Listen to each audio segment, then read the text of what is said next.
Meow.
Meow. Wow.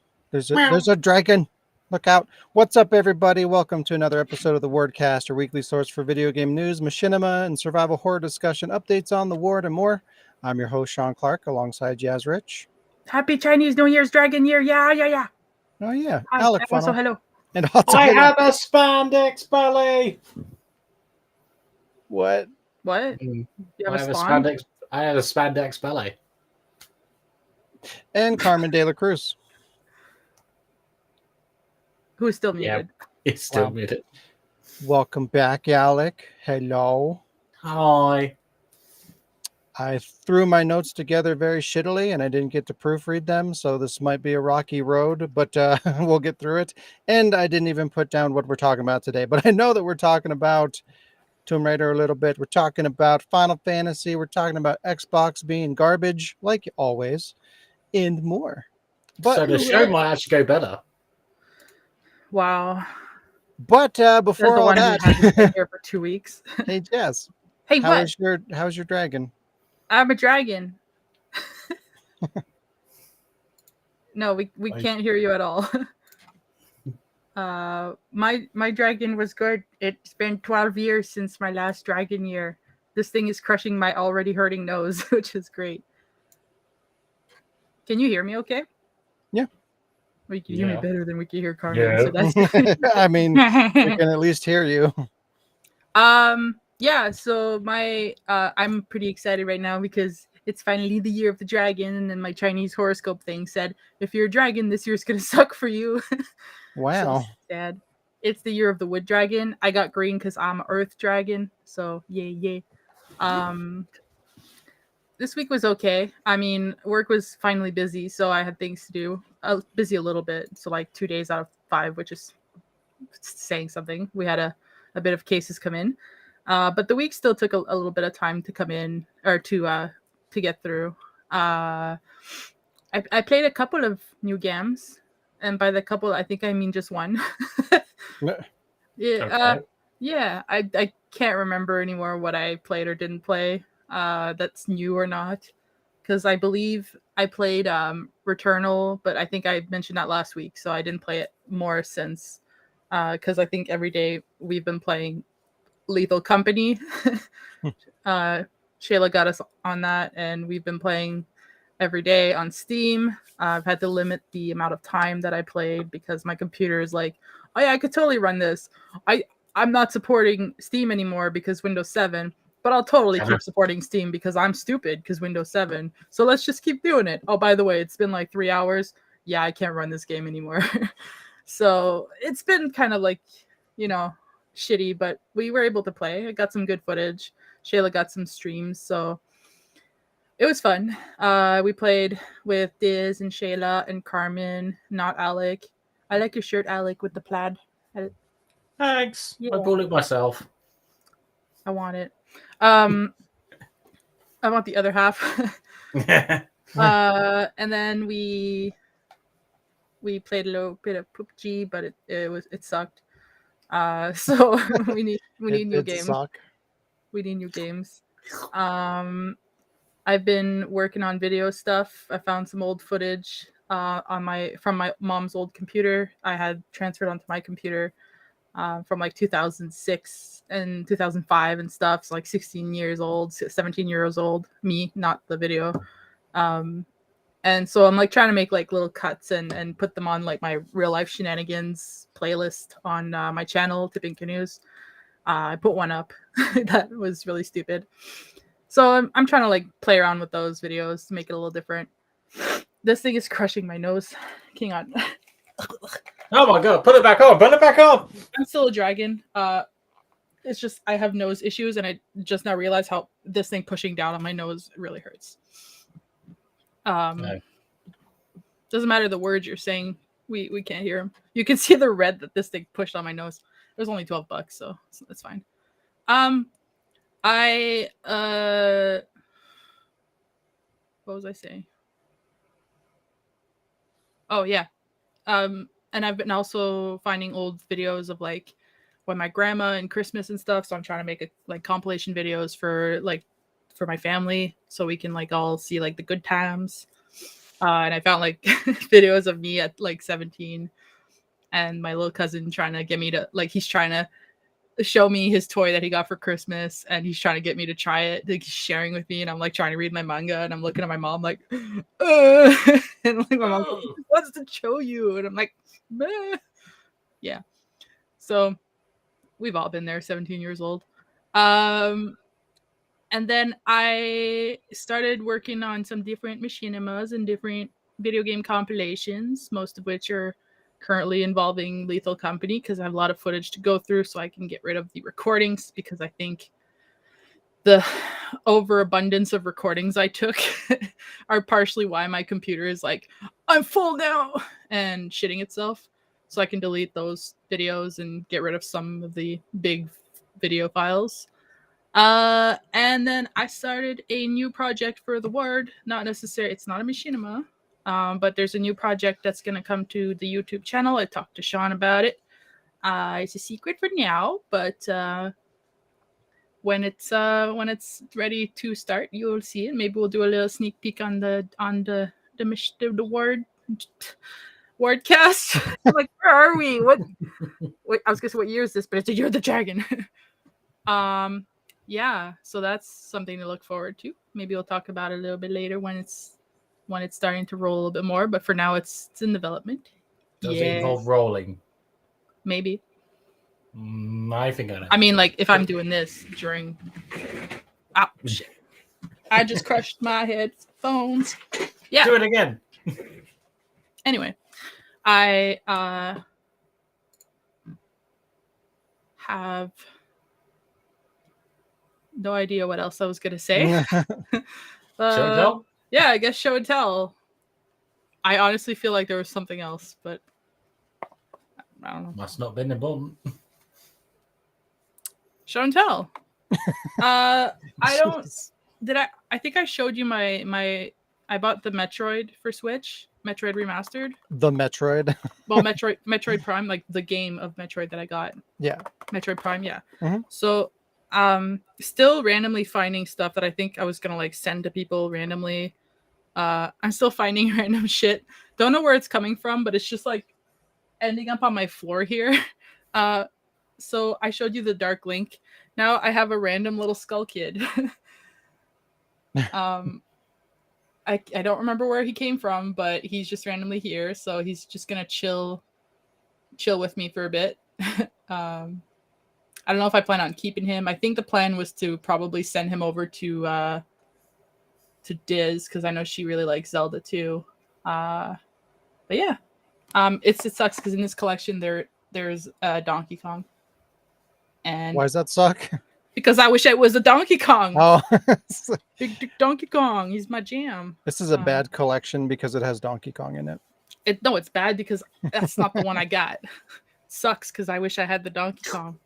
But yeah, that's pretty much all I got. And I'm looking around like, is there something else I was supposed to show you? I got a dragon egg here for the Year of the Dragon. It's not gonna hatch because it's just a piece of glass. Yeah, it's from Majora's Mask. He's the little asshole who steals your mask, steals your horse, and then turns you into a plant. And he's like, hee hee hee ha ha ha, and then he runs off like a little bitch. Wow. And then he makes the moon crash in you. Little bitch. And he's like, he's on the moon. He shows you his ass, and he's like, "Fuck you."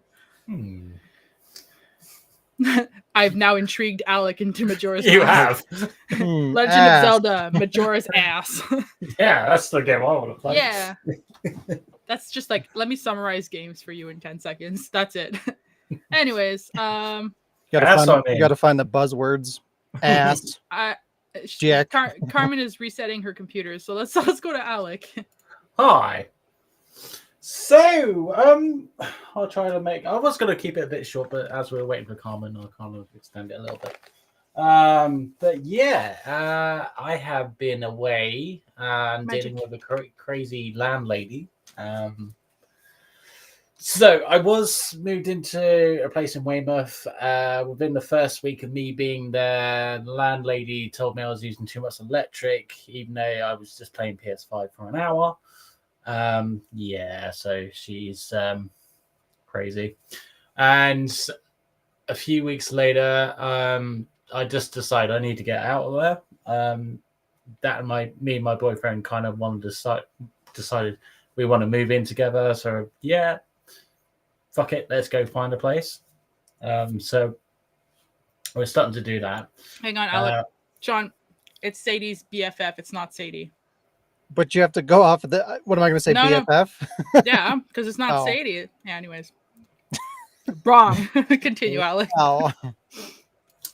So my friend Carl said I could stay at his place. So I moved all the shit into his place. Well, pretty much all the shit. The important shit is at my friend Jordan's place. So yeah, that's fine.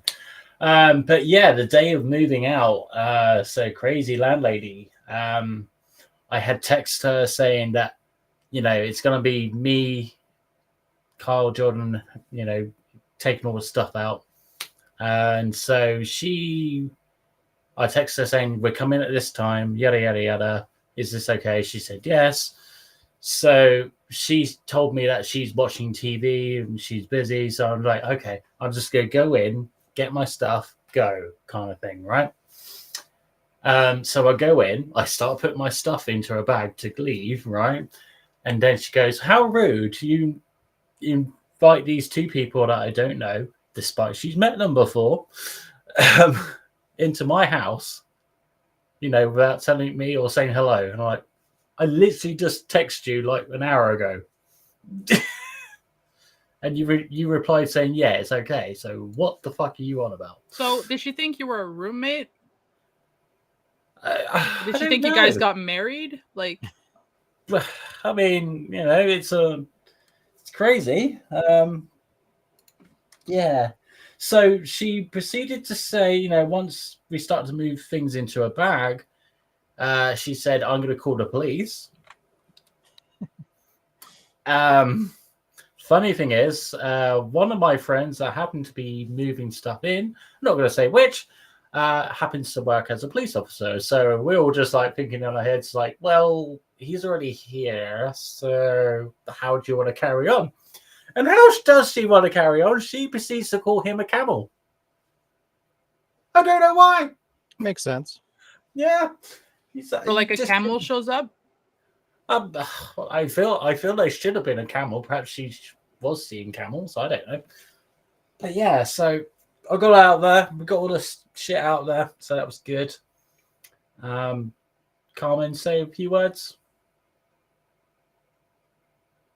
Nope. Technical difficulties. Yeah. Carmen, we can't hear you. No. I pressed the mute button just now. You're back. Carmen, you've done that like 20 times. How is that not your first No. instinct? Oh, well, no. I'm sorry. Anyway, she called him a camel, and that was. Did she like, call him some sort of specifically a camel, or she slur, called a I don't- camel for him? No, I think Like, is this like a Uber, but like UK Uber? so. They use camels, Does he smoke camels? I I don't think know what she the called. fuck they do. giraffes. Yeah, Colorado. I think she called the police officer a camel, but I think she was also looking at my boyfriend in the car waiting outside. I'm so glad he didn't come in. because yeah, she was Is he a literally camel? insulting everyone. Well, you can get the hump a few times, but you know. You would have Um, gotten offended because he actually is a camel. And you just see like Did you just assume my gender? Yeah, so other than that, moved out. I'm now at another place, so everything's safe and all that, so it's all good. So I also don't have internet, so I haven't been able to play with you guys and haven't been able to watch the Wardcast last week, but yeah. You son of a bitch. I know, right? There's always the library. Yeah. Maybe not for games. Yeah, but there's so always- let me just bring my PS5 over to the library. I'm sure it'll be safe. I did play some games. I played WWE 2K23. I played new to me Nobody Saves the World. It wasn't. It was shit, but I say It a lot looks of shit. things. Yeah. I played it for a good half hour, and I'm just like I'm walking around as this naked guy that doesn't have any memory, and you're just like, okay. Then I played Tekken 8 recently because I came over here to my brother's to go play and do the broadcast, and he has Tekken 8, so I'm like playing away. So, I like Tekken 8 so far.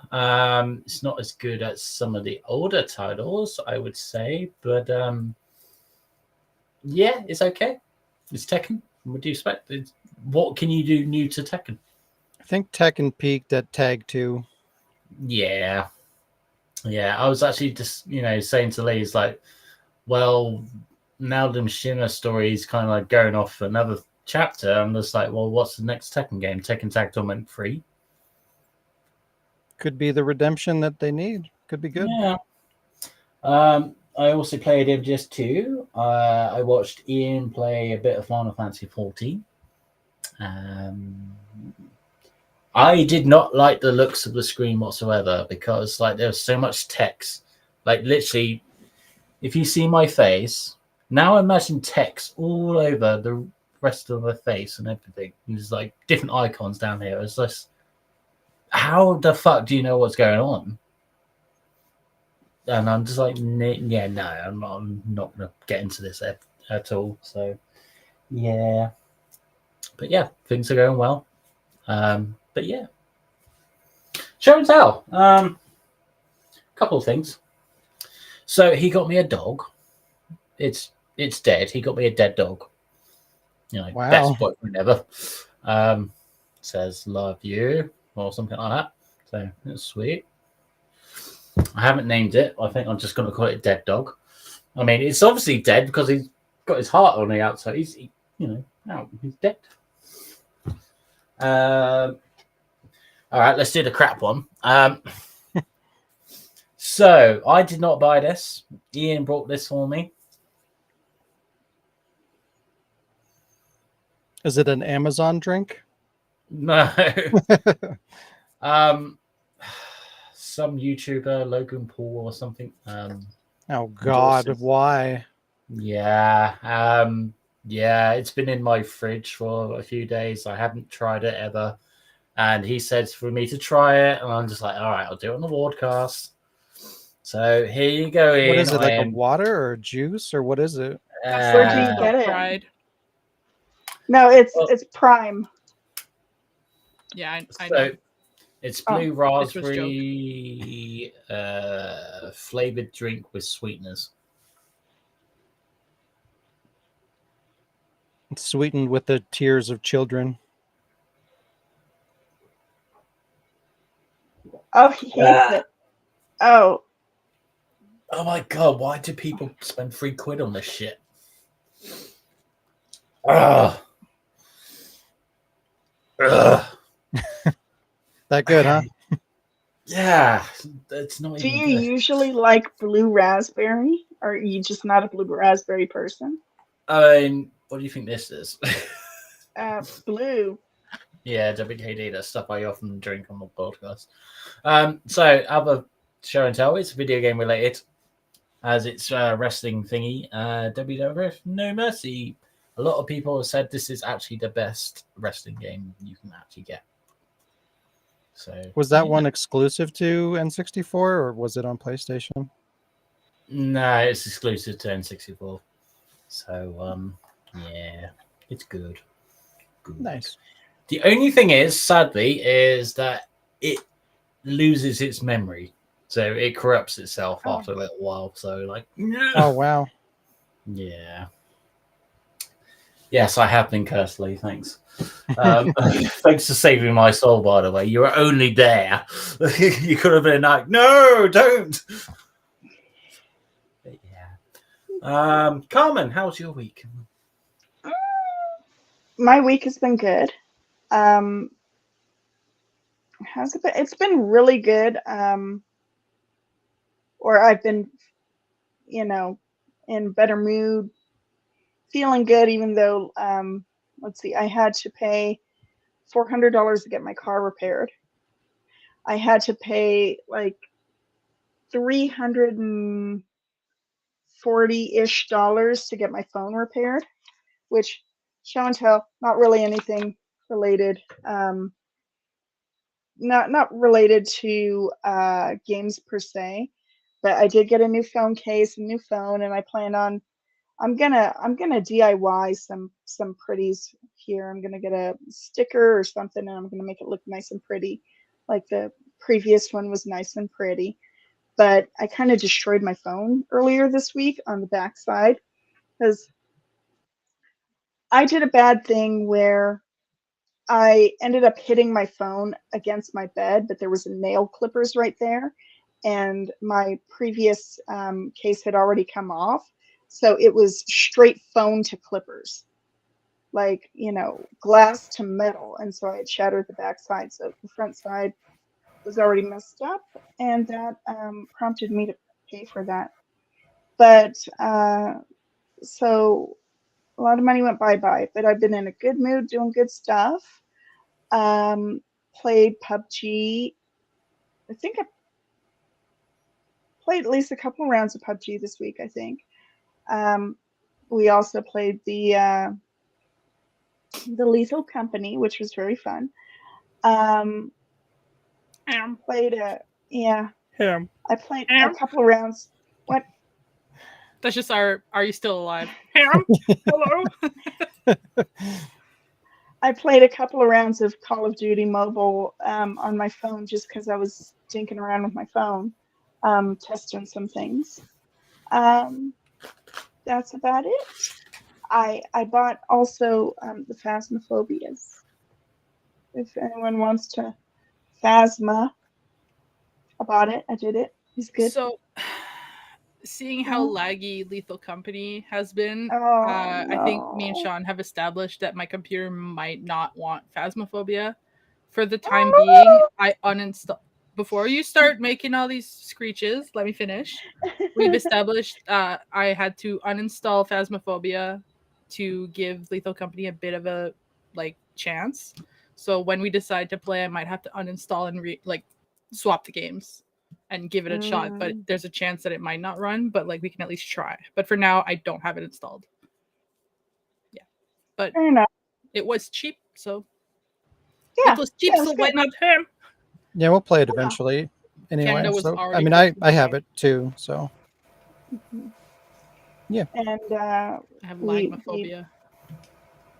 Yeah, and we played some D&D, which is it's a game. It's a game. Oh, yeah. But we started our new Oh, yeah. session That's what I one for our D&D.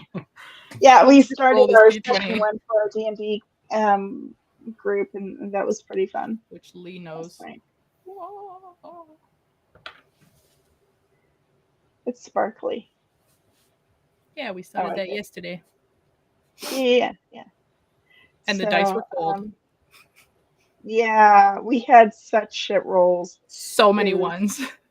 Yeah. But it's good. It's good. I was gonna say, I'm pretty sure that's Usagi. Usagi? Yeah. The dragon? Or what do you mean? No, in the chat. Oh! Just what? change Let's YouTube see. names. Oh, let's see. Oh, all right. All right. Continue. About time. Yeah. But that's just about it. Surprised Jazz didn't show her book, or maybe she did while I was rebooting. Or no, because we had moved to Alec Oh by then. yeah. But I'm Smooth. going to be buying that. I am still debating on whether to do the Kindle or whether to do the paperback. So, yeah. I've been having shit memory problems all week, so apparently that's my next week's show and tell. Oh yeah. So There you go. You got a backup. Yeah, it's a cozy fiction book. She'll tell you about it, or I'll tell you about it. Maybe I'll probably have it by then, but it might be on Kindle, so I'll be like, "Here's my Kindle." So, You can't show and tell digital content. okay, well, that's it. That's all I got. So, and Jack's I like your dead dog, Sean. Alec. I was gonna say what? Memory. My dog's dead? Yeah, Oh, we ran God. away from the way down here. Too soon. Okay, we're good.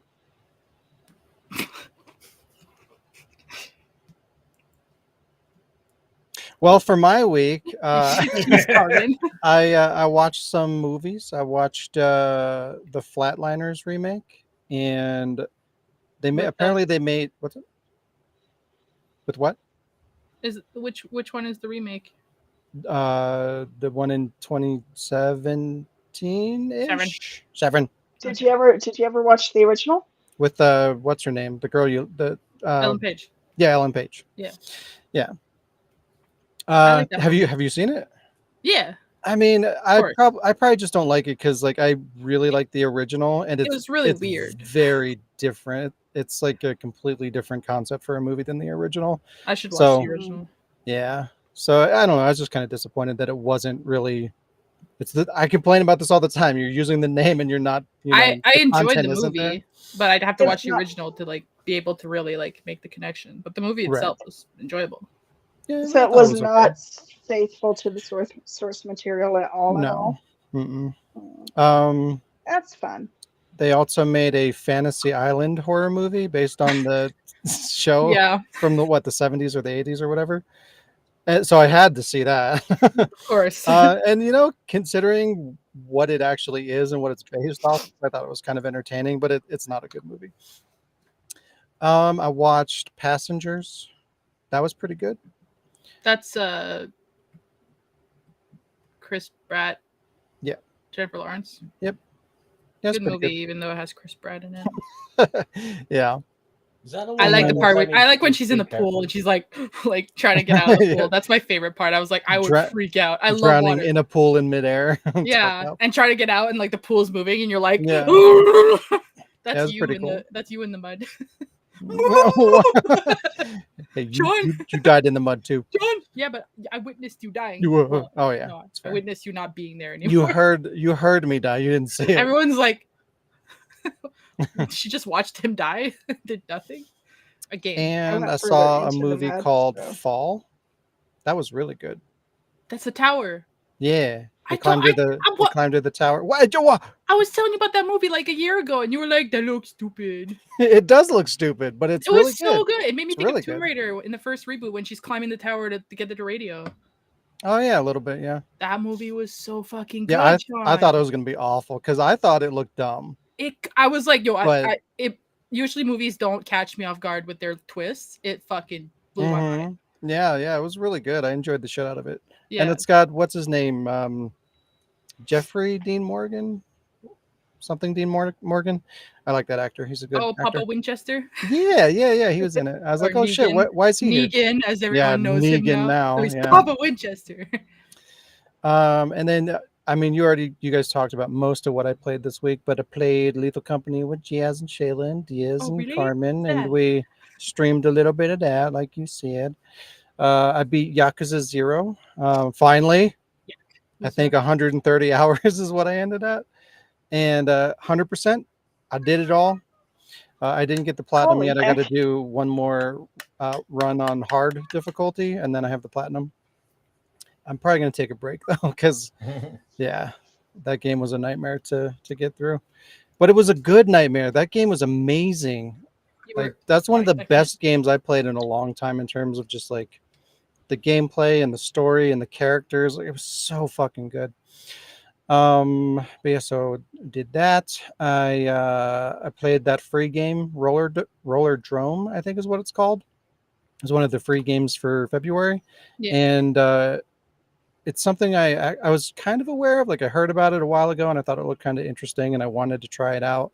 And it was the free game, so I'm like, hey, perfect! What an opportunity to give it a shot. So I did, and it's pretty cool. It's essentially like Tony Hawk's Pro Skater with like a little bit of Max Payne, like third-person shooter Tony elements Hawk in it. Pro Skater guns. So it's like you're kind of going around arenas and you're doing tricks and combos, and like you do the combos get you ammo for your guns, so you have to kind of like mix up doing tricks in between like shooting the enemies and stuff. It's really interesting and really unique, and if you like Tony Hawk games, I think you'll like that one a lot. It's pretty cool.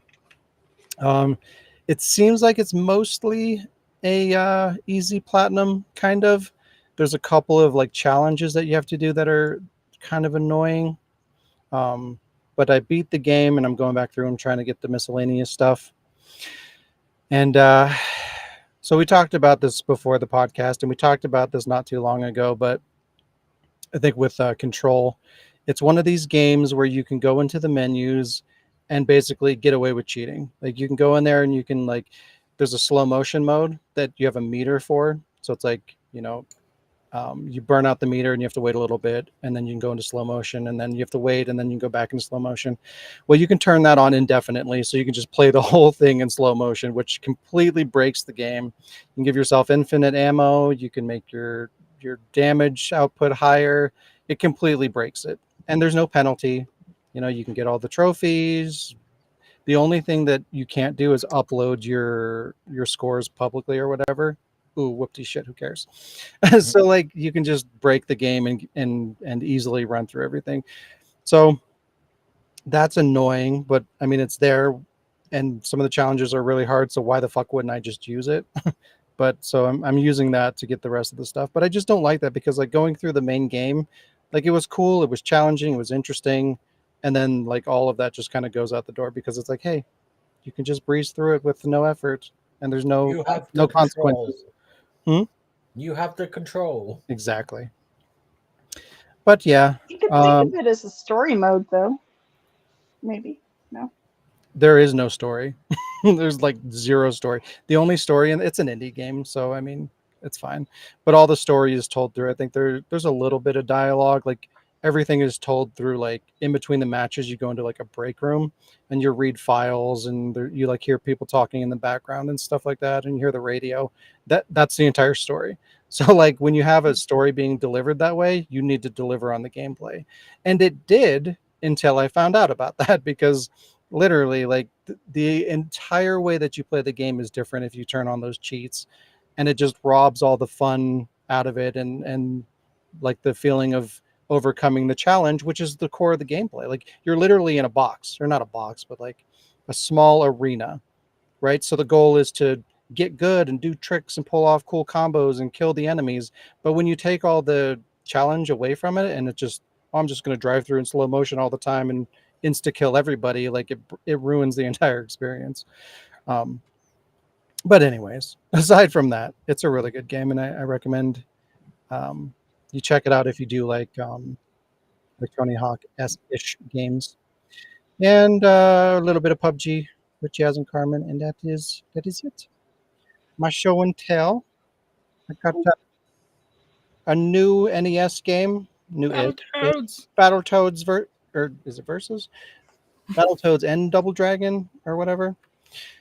I never played Be this the on case. when it originally came out on the NES, but I like Battletoads. I like Double Dragon, and they did a re-release of the physical cartridge, which I thought was really cool.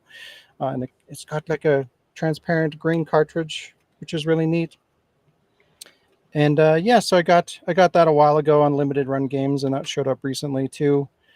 And on the flip side, this also has Battletoads in it, and it's the opposite of good, because I remember when I bought it, and I was like super excited because it's really cool. I love Rare as a developer. They made a ton of really good games. They made like Donkey Kong Country and all that.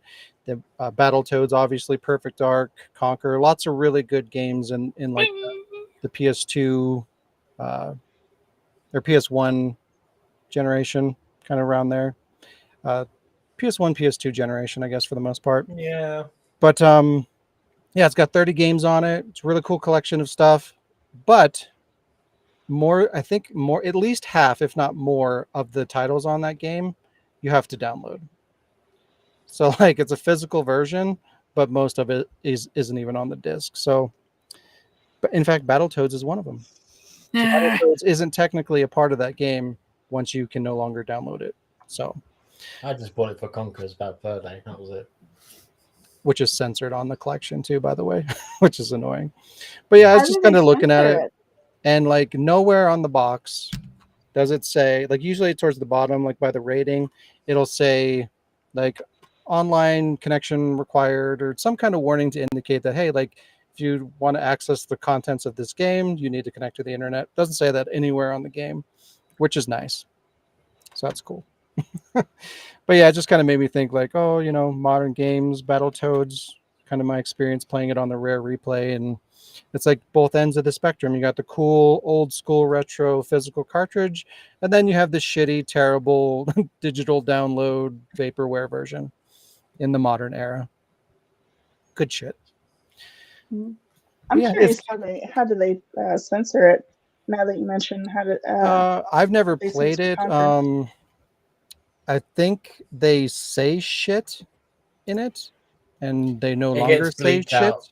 It Yeah, gets and bleeped out. it's Yeah. beeped out. And I know there's some Oh. sexual content in there, I believe, that got censored. I think there's like a flower with like big boobs or whatever, and it's portrayed as being Lord. topless, even though it's a fucking flower. But they put like a bikini top looking. I don't know. It's just stupid. I didn't see that bit. I have played it. Like, I didn't see the. I saw pictures But of it. again, I haven't played the original or that version of it. I just going through the news all the time, I'm aware of these things. So, but yeah, it's cool that they're still producing like old shit like NES cartridges. Though I really like that. That's a thing that exists. It's neat. And that they do like collector's editions, no less. Like I have like 3 NES games that are collector's editions that are modern releases, which is really neat. They were open. Why would I open them? If I want to play them, I can buy like the original cartridge and play that. They're collector's items. You collect them. You take care of them. You cherish them. Take care of them, yes. But play with them or they will be lonely. They'll be fine. But yeah, that's my show and tell. That's my week. It is time for the news. Oh yeah, I'll get the news.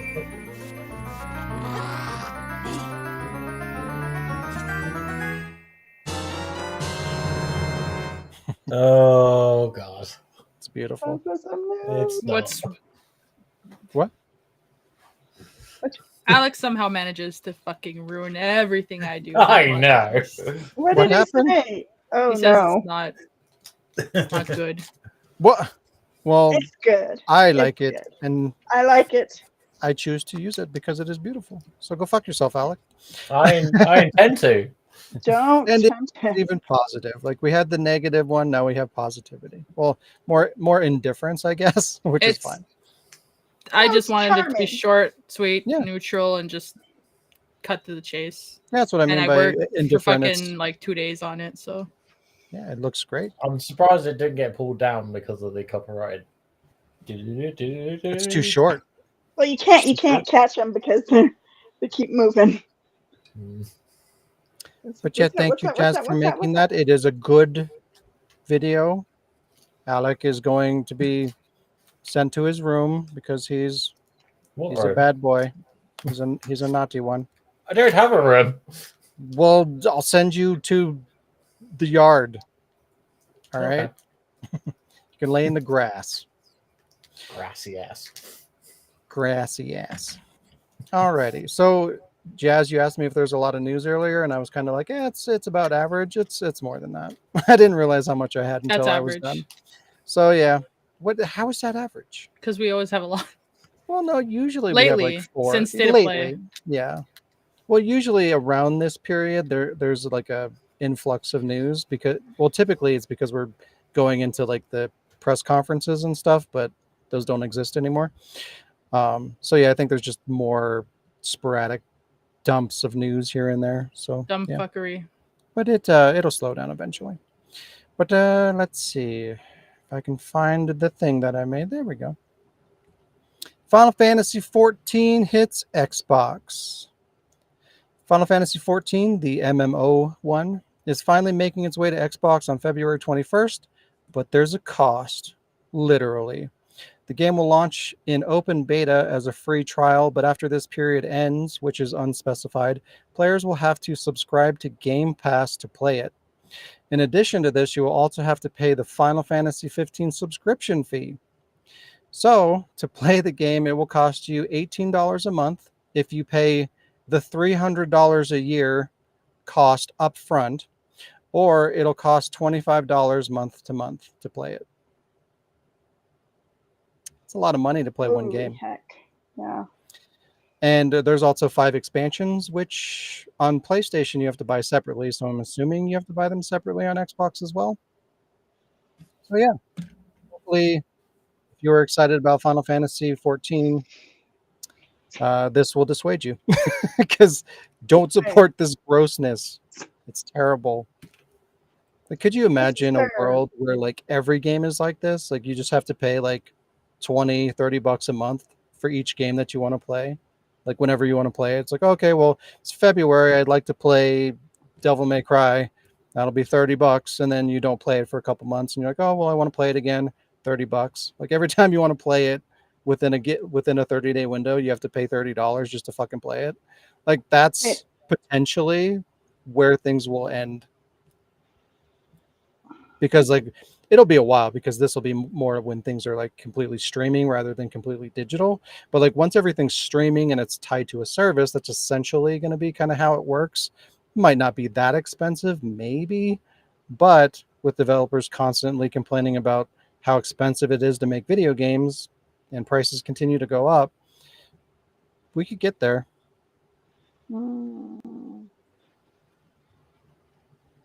So don't play Final Fantasy 14. That's the moral of the story.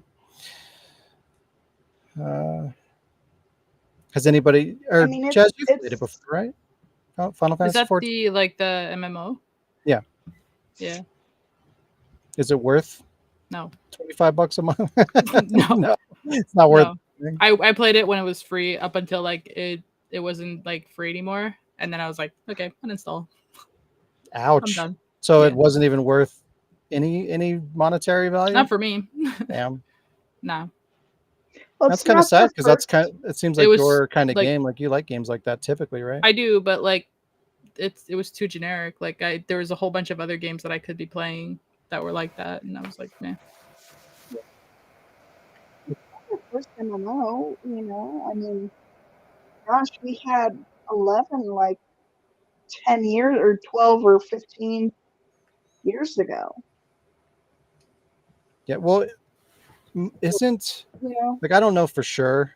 I'm not educated in the Final Fantasy Online shit, but isn't 14 basically 11 just redone? Like, isn't that the same game? No, I think it's its own world. Pretty sure, but I could be wrong. I need to look up. It's got a lot of back and forth, like massive running, super far, and yeah.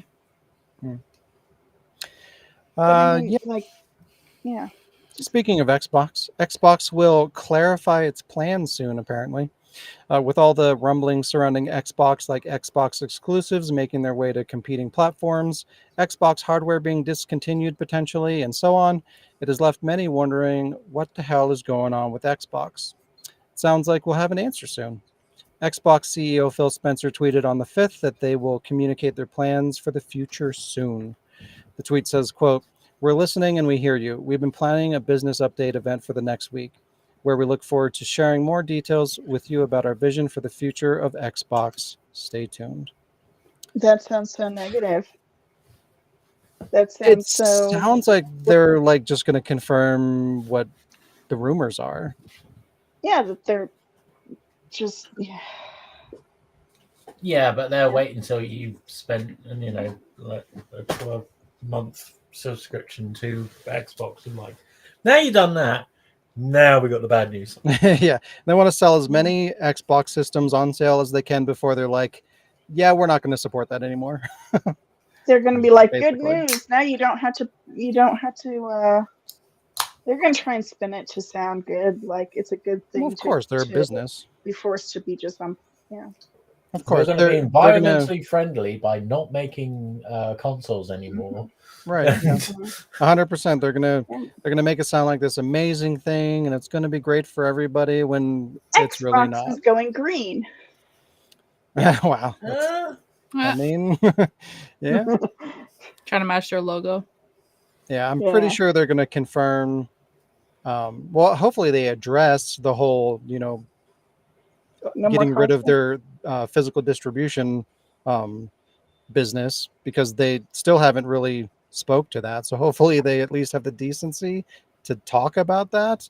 I feel like they're going to talk about them transitioning from a console manufacturer to a publishing company. I feel like that's going to be something.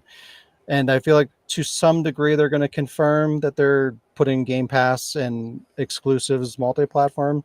Probably not all at once, but they're probably going to talk about like X, Y, and Z games are going to X, Y, and Z platforms. This is our goal. We want to be Game Pass. We want to distribute games, blah, blah, blah. And then that's going to eventually be on all platforms. I feel like that's going to be the conversation that they're going to have, which is not for me. But I'm sure some people will be interested in it. Sony for the win, y'all. Yeah, but once they're the only ones left, like the competition drives Diversity. creation, not diversity, but Creativity. creativity, right? Competition is healthy because it makes you want to do more. You need to be better, than you need to grow. But when there's no one competing with you, then like why even bother? If you can just make more money for doing less because everybody else is, like, why? It goes back to the video game. Like, if I can just turn on all the cheats and get through this way quicker because everyone else can do it, like, why wouldn't I do it too? Because you don't do things the Alec way. I do things the Alec way. What how do you mean? So you want to do Broken? things the hard way, and by the things that you're telling me, it's like, that sounds like an easy platinum if I do it that way. Slow Yeah, motion. see, I just don't know why you do that. Like, Because it's fun. I like being a joy? dick. What joy do you get out of like press X 346 times to get a platinum? Like, was that really enjoyable? Yeah, because I can tell you guys about it, and then I can get the inevitable. You feed on our despair. Is that that's what you get out of it? Mm-hmm. That's fair. Or what about just, well, I was going to say story when there is one. What about, just the experience of experiencing it without having to bash your head against the wall because you can't get past like the third level or whatever. You know what I'm saying? Like the third, you, like you. I might be kind of alone in this because I am easily influenced by frustration. But like I have a low tolerance for frustration. But I mean, like I want to experience, all the things, all the games, and so forth. But if I get stuck 5 hours in or 3 hours in and I cannot pass go, I'm, like I might feel like the money that I put into the game is wasted, or, I'd feel like that great disappointment that I just, like let's say the three of you caught the end, like caught the ending or earned the ending, you know, for whatever game, and it's a hot title, and I want to play too, and I try, and you know, but I might not be as, you know, good, as dexterous as whatever. Then you watch a YouTuber play it.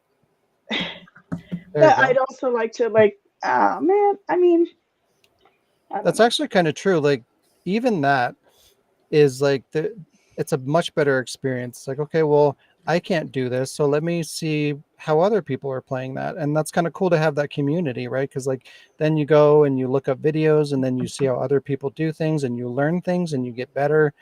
And you're part of it. You can be part of a community, right? And interact with those people and learn from each other and stuff like that. Like there's been times where I get stuck on shit and I look up like how somebody else went through this part of a game, and they played the game like a completely different way than I did, and it taught me shit, and that's rewarding And that's true rather than too. just, oh, I'm just going to go to options and turn on easy mode. Like nobody gets better from that. It's not rewarding. You don't grow from that. We never go off topic. What are you on about? It's still on topic. Lee, shut the fuck up. I mean, But anyways, easy mode has gotten me at least through some games. And Sean, you've been there. You've seen it happen. But yeah. but anywho, this one is for you, Alec. Yay! Yay! The Pokemans. Yeah. Pokemon is limiting card distribution because of scalpers. Isn't that great? It is. I'm surprised it took this long. I'm surprised they still make physical cards. The Pokemon Company, had plans to reissue a special Van Gogh edition Pikachu card, but canceled it due to scalpers trying to flip them for profit. First off, why? Why did they make this Pokemon Van Gogh card? Like, who is that for? Isn't this a child's card game for the most part? I mean, I know adults are into it, It's a but children's card game. Yeah. is it not? If you watch Yu-Gi-Oh! Bridge, it's just like constant that joke of Oh, we're constant of like we're gonna do an adult thing in a children's card game. yeah. But it's just like, you think, is a kid really going to give a shit that there's a Van Gogh edition Pikachu? It's weird. It's I weird. mean, maybe if the child is like 15 and into Van Gogh, I don't know. I feel like that's highly unlikely, and or a very niche thing to justify making two printings of a card like this. It's weird. Well, if they did one printing, and you know, it obviously went well, as illogical as it seems. It It obviously actually went didn't go well. I'm going to go ahead and continue the story. The card was initially given out for free at a Pokemon exhibit at the Van Gogh Museum in Amsterdam. Those who attended the event would get the card for free. Apparently, scalpers swarmed the museum and ended up selling the cards online for hundreds of dollars. Again, adults doing this, not kids. The company wanted a second attempt to give out the card through local hobby stores. However, ahead of the stores receiving the cards, pre-scalping listings for the cards started to appear online, and reports of scalpers making deals with the stores to secure the cards came flooding in. So again, this is appealing to adults who want to buy the cards or acquire the cards, take advantage of them, and flip them for profit, not for kids. So again, Wow. why is this a thing? As a result, the Pokemon Company has decided to reduce the card production down to 90%, from 100 cards to 10. The card will only be distributed to bigger chain stores in Amsterdam, and will require a £30 purchase to get one. So you have to buy something to get the free card. But Yeah. this is pointless. Like, aside from just like canceling it altogether, this is just going to drive the desirability and the value of these cards even further, because now they're going to be even more rare. So now adults, not kids, are going to seek out these cards solely to resell them to make a profit. Like, why even bother doing this at all? You know what they could do to counteract this is actually just issue lots of the same Van Gogh cards, so they're essentially worthless. Because like everyone got one. Put them as like a common rarity card in a base pack or some shit. But again, they don't do that because it's not going to appeal to children. Is Like, Pikachu they're- missing an ear on this card? No, it's wait. Oh, oh, Like, is there something special about the card? that's dark. That's I think it dark. resembles a Van Gogh painting. I'm not entirely sure. Like Starry Night starring Pikachu. Yeah, I think it kind of looks similar to Oh. that cosmetically, like aesthetically. But yeah, it's silly. Van Gogh should sue. Yeah, he's to come back to life just to sue, and then Yeah. he can go back to his grave. Yeah. Pokemon Go. Poke the man and go. What's Pokemon? Cabbage. Cabbage. Resident Evil continues to expand, for better or worse. Dusk Golem, who is a well-known source of information on upcoming Resident Evil titles, has stated that Capcom is currently in development on 5 RE games right now, including RE9, which is said to have the largest budget and longest development time of any RE title to date, which is not a good thing, because that means we're making RE6 again, only worse, only bigger, and that is not a good thing. RE9 is also said to be a closing and beginning chapter for the series, putting an end to the current story and starting something new. So I don't know. It's going to space. I mean, when I read that, I feel like Zombies. that means that they're going to lean even further into the bullshit fantasy stuff, and that's not for me. I hope they Resident don't do Evil that. MMO Oh God, Battle Royale. please don't. 14. Space.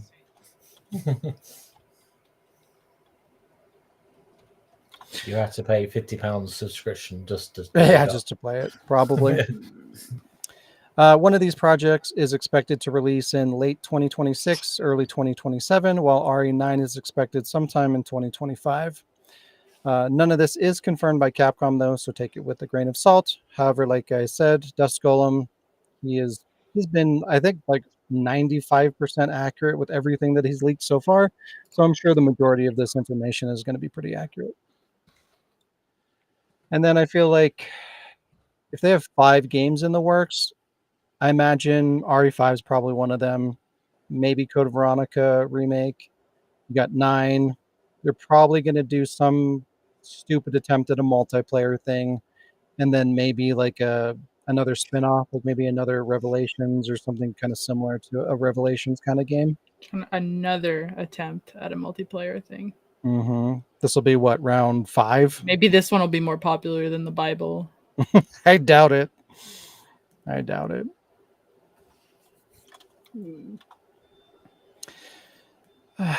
I just wish that Resident Evil doesn't need to be a massive IP appealing to the action audience, which is what they're trying to do. Like, why do you need 5 games in development at once? Call of Duty doesn't have 5 games being developed at once. Like, what the fuck are they doing? It's just it's gonna split the teams. It's gonna water down the content. Shouldn't split I the just party. don't think it's a good idea. Wait. Well, think of it this way, Sean. If they're going to end it with Resident Evil 9 and the console's going digital, it's a good cut-off point for you. Yeah. Sure. It does kind of all seem to be aligning in that direction of like Resident Evil will be dead to me, video games will be dead to me. Like all of it will just fall off a cliff simultaneously, and then I can just pivot and I can play the old stuff.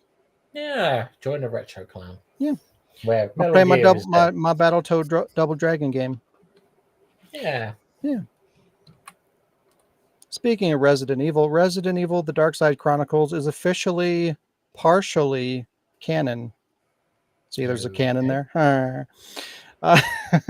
15 years after the release of Dark Side Chronicles, we have confirmation that the Operation Javier story is canon in the Resident Evil storyline. This storyline explains the buildup leading to Resident Evil 4 with Leon and Krauser. Given that both Darkseid and Umbrella Chronicles both deviate from canon while retelling past story arcs, the new storylines like Umbrella and Operation Javier are canon. So like that's the reason why everyone was like, oh, is it canon? Maybe, could be, because like the retelling of the past content was like different. and then the new content was there in addition. So it's like, is none of this canon? Is some of this canon? Capcom never really said. So I just kind of assumed that it probably wasn't because there were so many inconsistencies on the previous games. But it's just kind of a weird way to do things. Like why have part of it canon and then part of it not canon? You know what I mean? Like it's just confusing. Well, perhaps some of it's canon because it was loaded, but the rest of it wasn't loaded, so therefore it's not canon. Wow. Wow. I'm trying to help here. Thank you. In an interview with RE4 remake producer Yoshiaki Hirabayashi, he confirms this information and also mentions how it relates to the remake, saying, quote, "The fact that Operation Javier occurred is in fact part of the current Resident Evil main story. However, as to what that mission was, it's not exactly the same as the events portrayed in Resident Evil: The Dark Side Chronicles. I can't share the details, but we will find that the relationship between Leon and Krauser, as well as their conversations, gives you some idea." So that's another confusing thing. So the remake canon is different from the Dark Side Chronicles canon. So like Operation Javier happened in the original canon and in the remake canon, but they're different. Like, Yeah. why? Are they shoehorning in like a retcon? Like, is there going to be something that they do that bridges the gap that puts it in unspecified time or something like that that says, oh, this could have totally happened um, in between these dates or Yeah, the way that it's phrased, like him saying, I can't share the details kind of a thing, makes me think that maybe something's going to be done, whether they do like a movie to explain time kind of what travel. happened in the remake universe, or maybe they're going to redo Dark Side Chronicles or retell that story as like a Darker Side spin-off game or Chronicles. something like that. I don't know. It sounds like maybe something is being worked on that relates to that. They should do like you know how they did Lost in Nightmares and Desperate Escape? Just like a DLC. Yeah, like I know you love DLCs, but they should have done like something like that and included it in the gold edition of RE4. That would have been nice. Yeah. Cuz they did that with the gold edition of 5, so I don't know why like Mm-hmm. they should have like when they I know people were happy to have like the whatever I forget what it's called, but the thing with Ada that came out for RE4 remake. Like Ada's part Separate ways. Assignment Ada. that Mm. like they should have had that and then like a thing for Operation Javier and then they could have done like they did with 5 gold and had those two included in the gold edition Yeah, that would have made a lot more instead of sense. just like hey separate ways also gold also let's Mm-hmm. talk about Javier but like you guys might get something in the future for it. Yeah, it's pretty weird. Yeah, And honestly, having new we should content work at like Capcom. like Mhm. retelling the Javier story, like that would have been a cool opportunity for them to explore that with the remake, because like there's almost no new content in the remake in terms of like exploring like a new storyline. Like we barely got Separate Ways as DLCs, so like this would have been a Yeah, really good opportunity to do more content that's new content for the remake, and it would also make doing a gold version more substantial, you know, like to just have a gold version for one piece of content is kind of dumb. So, what was do the you girl's think name? there's Oh Oh, God, I don't remember. less story in the Resident Evil 4 remake than there is in the original? it was Manuela. Mm, yes and no. It's I feel like they left some things out and went in depth a little bit more on other things, like with some of the files, like explaining whatever U3 or whatever it was. So like they dropped things in favor of others. So I feel like it's similar in terms of content. But you I feel also like lose like assignment Ada, which wasn't a big deal, but still would have been nice to have it. I should probably replay remake 4 again. It's been a while. It has a lot of Counteract. problems, but it is a really good game. I had a lot of fun with it, despite things that really irritate me. I thought it was a good It was remake. good. It was good. Her name is Manuela, Ashley. and I think Manuela. I remember that Jen used to call her Man Vanilla, and I don't remember what the joke Man was. Vanilla. Wow. Yeah. She just Man turns into Vanilla? butterflies or something. It's fucking stupid. No, that's and Mariposa. Man not- Vanilla's an apple. Leon couldn't have a crush on her because her name doesn't start and end with the letter A. Wow. that's them's the rules. Yeah, Yeah. because he kisses Ada, and he goes diving with Angela. Oh yeah, they are all A names. What the fuck? A and end and start with A.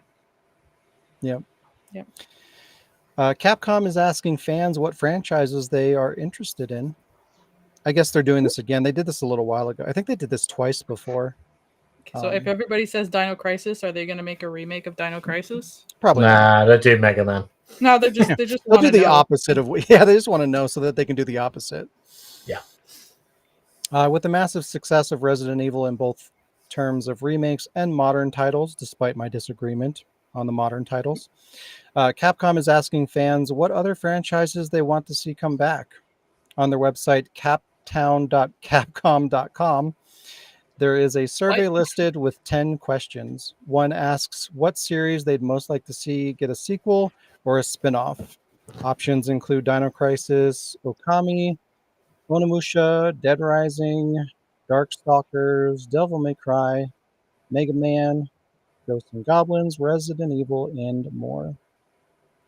Another question asks what they'd like to see remade, listing Mega Man, Onimusha, Commando, Rival Schools, Final Fight, Ace Attorney, and more. So it's kind of interesting that they put both of those in there. Like, what do you want to see a sequel of, or like a spin-off game, as well as a remake? So if you could pick, what would you pick for Dino Crisis? Would you want to see like a sequel or a spin-off, or would you rather just see a remake? Rather see a remake because of the audio quality in the original. Like, I don't care about the graphics side of things. It's just the audio quality. It's Disgusting. bad. That's Disgusting. Yeah. Yeah, that's fair. I would kind of like to see a sequel, but I feel like the series is just in such a shitty place right now. I don't even know what that would look like because I don't want a sequel to 3. Yeah. And so, like, what would that even look like? I don't even know. It'd be hard to do that properly. I feel like a remake would probably be the smartest thing to do. Reintroduce people Yeah. into the property, update the game that obviously needs to be updated. I think that'd be smart. Smart. One question that I thought was interesting was they asked, do you have a complaint that you want to share with Capcom? Yes. And some of the options that they put in there I thought were kind of refreshing to see because it kind of shows that they're somewhat self-aware. One of them was Capcom needs to be better at communication. And one of them says, do you think Capcom is essentially too greedy, like too money hungry? So Wow. I feel like for them to acknowledge that is kind of good. I feel like that's a healthy thing because we'll take it back to Resident Evil, right? It's like money hungry is pretty much how they are with Resident Evil. Like, you wouldn't be making 5 games simultaneously if money wasn't your priority, right? You would just take them one at a time, distribute them when they're ready to go. But when you start backlogging 5 titles at once, clearly the motivation there is profit. So the fact that they kind of acknowledge the fact that they're to some degree focused on money and they want to know how people feel about that is kind of interesting. Unexpected. That question is kind of giving performance evaluation. Yeah, a little Is bit. it just me? Yeah. I feel like to a degree they're acknowledging a bunch of negative elements within the company and they're asking people to kind of pick the one that they think is the biggest problem. And that's kind of cool that they did that. maybe there'll be a change of management in some way. I doubt that. Nah. Especially if they continue It's to possible we make may money never. and they continue to be successful. Why would they have a change in management? I'm not saying all the way up at the top, but somewhere in the organization, and I was basically going to say that we may never hear about it, but it's just giving that vibe. I'm just kind of having that feeling that something is changing, and we may never be. It may never be like acknowledged in the news, and we may never know about it directly. But Yeah, it's just maybe. I feel like this is just kind of like I said, they've done this 2 or 3 times in the past before. I feel like this is just kind of the evolution of it, and they're handling it in a good way. You know, they're looking at what questions that they're asking people, and they're looking at the feedback that they're giving. Shit, a lot of the people that filled out the previous surveys probably told them shit like this, like, you guys are too money hungry, you guys are too greedy, you guys are too this or too that. So they probably looked at that and were like, okay, well, these are the things we're getting called out for. Like, which one of these things do you think is the worst offense, so that we can address it? Yes. Whether they'll actually address it or not, I mean, who knows? But the fact that they're at least acknowledging it and having a conversation is kind of neat. It's unusual for a company to do that. I think they should rename the company to Capcom. God damn it, Alec. Why are you like this? Don't you miss me? Oh, God. And I was laughing at what Jazz said in the chat. They have a department specifically assigned to ignore the submissions. Oh, it's because Lee said he submitted his He votes said and that fully expects Capcom to completely ignore his submissions. And so they have a whole Yeah. department dedicated to that. Yeah, I feel like that is a good reason to accuse Capcom of being greedy in terms of monetization, you know. But I mean, even Resident Evil 4, there's no reason, like we talked about them splitting separate ways into DLC that you had to buy, you know, like that's not great. You shouldn't be making people pay extra money for content that should have been there to begin with. It's not a good look. Yeah. Yeah. Tomb Raider Remastered doesn't have a platinum trophy, but also it does. Okay. The game will have both a PS4 and PS5 version with separate trophy lists. PS5 version will only offer the bronze, silver, and gold trophies, while the PS4 version also offers the platinum for some fucking Right. reason. The remastered collection offers 200 trophies to collect, so if you want to earn 400 trophies across both versions, you'll only get 1 platinum trophy in the process. It's kind of weird. Kind of weird. Why remove a platinum trophy for one version? And especially like the newer version. Like, I mean, it's a shitty thing to do to drive people to buy like the modern platform, but I could see them being like, "Oh, well, we want people to play on the PS5, so like we'll give that one a platinum." Not a great thing to do, but I could see the logic behind it, but why do it the opposite way? Like, why buy the older version to get the platinum trophy? It's weird. I mean, it's the same with Code Veronica, actually, and for the original Resident Evil 4. Some of them have platinum, but in a different version they don't. And it's just like, why? No, I don't think RE4 ever had a platinum. In some versions, yeah. None of the versions I have. Yeah. Yeah, and that made sense too, because like a lot of times they'll bring back like a indie version, you know, like they'll do a remaster of something and it'll have like a handful of trophies. Like I get why you don't have a platinum for that, because it's not really a full release. RE4 is a little bit weird because it got like a full physical release, so it's kind of confusing. But you know, when you're just like, okay, we're going to port this over, we're going to clean up the graphics, we're going to have 10 trophies. Yeah, okay, that doesn't need a platinum. But this game has 200 trophies. Why would you not just give it a platinum. It's weird. Perhaps they're trying to do away with platinums. I doubt it. It keeps There's people nothing- engaged. There's nothing that Aw. would fundamentally make for more. I mean, the PS4 version any harder. It's just very strange. Maybe they'll fix it with a patch. You know, perhaps Laura's tits got in the way with the PS5 Platinum. Yeah, maybe. They acknowledge that this is the case, so it's like it's not like an oversight. They're aware of it. So I don't know why they would patch it. Clearly there was some kind of intent there. I don't know. It seems like a weird decision.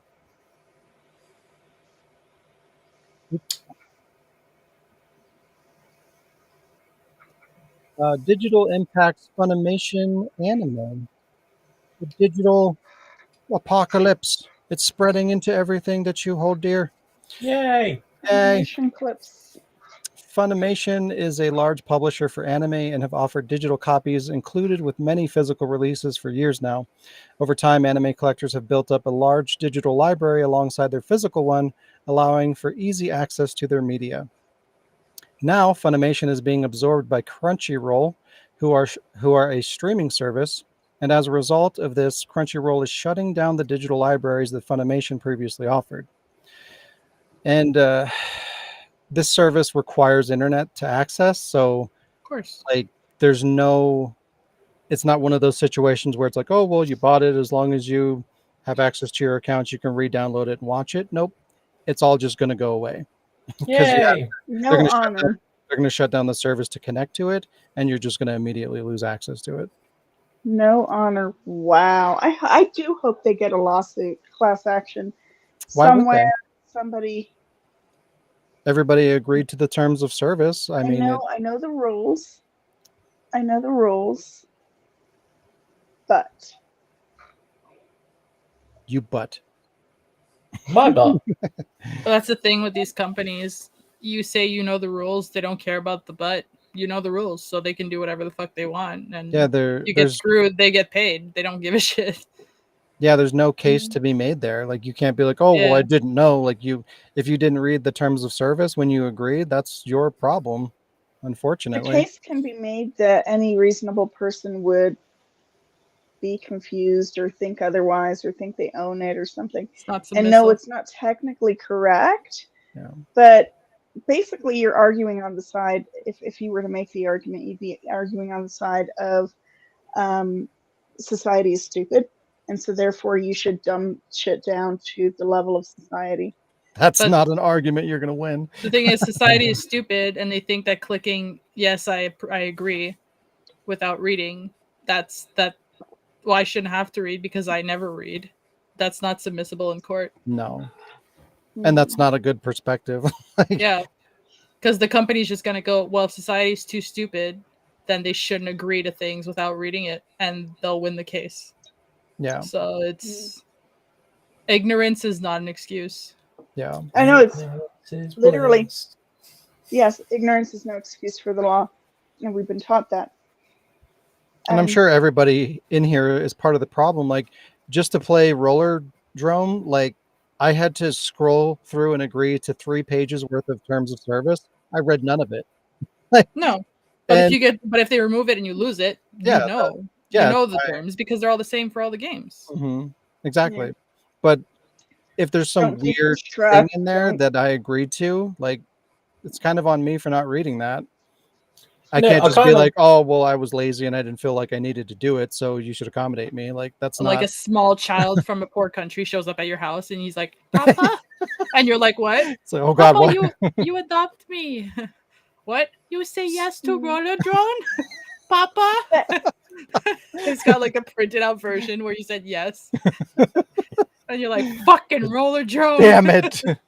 Stupid game. It wasn't even that good. It's fucking Tony Hawk wannabe. I knew I should have used protection. They could argue that. Never mind. I'm over here like being an armchair. I like how like Sean, you start moving Armchair aside and a small like, child pops up imagining. next to you. You're like, actually, Mikasa. I named him PS Plus. Wow. His name is All Sonny. right. I feel like I want to go Elwoods on this shit. That's What? What? Like it's hard? a terrible law example. Hmm. Anyway. I want to. Anywho, obviously fans were not pleased to hear this, and they shared their concerns with Crunchyroll, and they responded with the following. Get fucked. Quote, basically, quote, we understand that you may have concerns about your digital copies from Funimation. Please note that Crunchyroll does not currently support Funimation digital copies, which means that access to previously available digital copies will not be supported. However, we are continuously working to enhance our content offerings and provide you with an exceptional anime streaming experience. We appreciate your understanding and encourage you to explore the extensive anime library available on Crunchyroll. So basically, Wow. go fuck yourself. Use our streaming service. Yep. Oh You my know, gosh. people used to walk into our apartment and see the like shelves with like 600 plus DVDs and go like, why don't you stream your DVDs? And I'm just like, All right. fuck this, fuck I'm you. That's why. I'm gonna Google Crunchyroll boycott because there has to be one. I'm serious. Yeah, so how many boycotts has actually worked? How's that Harry Potter one going? Yeah, Eh, it sucks because I have a pretty decent digital library through Funimation as well, and that's gonna go bye-bye. And I used to praise the company for doing that because I thought it was like cool. It's like, oh, you buy the physical version, you get a free digital version, you get the convenience and the collectability. What a great thing for this company to do. But at the end of the day, if they can fuck you, they're gonna. when is this taking place? I don't think they had a time frame, at least not in the article that I read. Crunchyroll. But I believe the merger already happened, so probably, if not now, soon. It's like, I've heard that Do you J.K. remember Rowling when said something Crunchyroll? transphobic. Everyone boycott Hogwarts Legacy. Sells well. Yeah. Do you guys remember when Crunchyroll was not on the up and up? Sounds like they're still not on the up and up. I mean, they started out as a irate pay kind of a thing. Yeah, they were like the master of anime. But I was disappointed because I recently got to Crunchyroll or something like that to try and watch Dragon Ball Super, but they only had in the Japanese dub, so I was just like, oh, okay. And I just you don't turned like off. subs. Because I grew up watching the English dubs, and I'm just like, to me, Oh, whenever yeah. I watch the Japanese stuff and things, I'm just like, they all just sound like each other. Wow, racism. Yeah, I don't care. Wait, But wait, yeah, they like sound imagine all the what? people that are going to go through kind of that experience of like, okay, well, I can no longer watch whatever Dragon Ball, but I had Things it that digitally, but now I don't have it years and anymore, years and and they're years. telling me Yeah. to go stream content. So you're like, okay, well, you go to their streaming platform, and Dragon Ball is not even fucking on there. Like, what the fuck? That's going to happen to a lot of people. So how is that a solution? Like, they don't give a shit about the customer. I would say, just Yeah. if someone's going to get upset about what I just said, it's the same thing with Metal Gear Solid 5. There's scenes where it's all dark and they're all talking, and can I decide which one's talking? No, because they all sound like each other. Well, I mean, to be fair, like when you don't understand the language and you're just hearing like a lot of it does kind of bleed together. I mean, I can attest to that after playing Yakuza 0 for 130 hours. I get like So, that with English half the time. no. Well, it depends on their voice. Like a lot of times they are very like okay. It's 50-50. I'll give it that it's 50-50 because some character voices are just so distinct. But then you get that certain archetype or stereotype of character, and every single one sounds the same, especially like the young girl, happy, peppy, whatever, the super high pitched voices. They're all the same. We're almost through it, everybody. We're almost through the news. Crash Bandicoot might be dead again. Yay! Crash Bandicoot was a staple on the original PlayStation and was essentially the mascot for the system for years. I'm sorry I can't read today, but it's fine. After a while, the series' popularity died down and the franchise faded away. However, in 2017, the series was brought back to life with the Insane Trilogy remaking the first 3 games. Shortly after that, we got a full-blown sequel in Crash 4, and we got a remake of Crash Team Racing as well. It was a redemption story for the franchise. It was beautiful. The remakes were good. They were high quality. Everybody loved them. It sold well. Unfortunately, that has come to an end. After the Xbox Activision Blizzard buyout, Microsoft laid off 1,900 employees, and 86 of them were on the Crash Bandicoot Spyro development studio, Toys for Bob, resulting in the closure of the studio. Fail. Holy I wonder if they thought ahead about that. That's fucked up. Looks like they were gunning. They're like, It shit. sounds like it's not even really their fault. Though, to be fair, this is kind of earned because I don't know if this game got canceled or not, or if it came out or whatever, because I stopped giving a shit about it. But the next Crash game was going to be a live service party game, and it looked awful. Well, there you go. Hopefully that's the reason this happened. But it's still sad to see them like come back and deliver, high quality Crash video games for like what, 5-6 years or something like that, and then just boom, your team's done. Like, get fucked. I don't know. I'm not sad. I like Crash Bandicoot. Well, I liked them before they started turning it into a fucking bland live service game, but everything's becoming that. So, but I thought it was sad. I like Crash. I like that you called D&D a live service game. It As a is. joke. As a joke. It is. Aw. Disney continues to navigate the industry blindfolded and oblivious. Oh my god, I hope this is what I think it is. Probably not. I don't know. On the heels of losing 1.3 million subscribers in 3 months after their Disney Plus price increase and password crackdown announcement, Disney makes another bad decision by buying a $1.5 billion stake in Epic Games with plans to create an expansive universe within Fortnite. Oh, worse. Hey. Give me the gun. They I'm pulling the seriously, what is Disney doing? It's like they want to die. Like, I swear. I killed me. trigger. They make I've the been going worst off for possible years. decisions ever. It's insane. Disney's goal is to create a persistent social universe allowing players to, quote, play, watch, shop, and engage with characters from Disney's IPs within Fortnite. Isn't that exciting? Nope. No, Because It's it's really in not. Fortnite. it's garbage. It's garbage. Oh, Fucking Disney.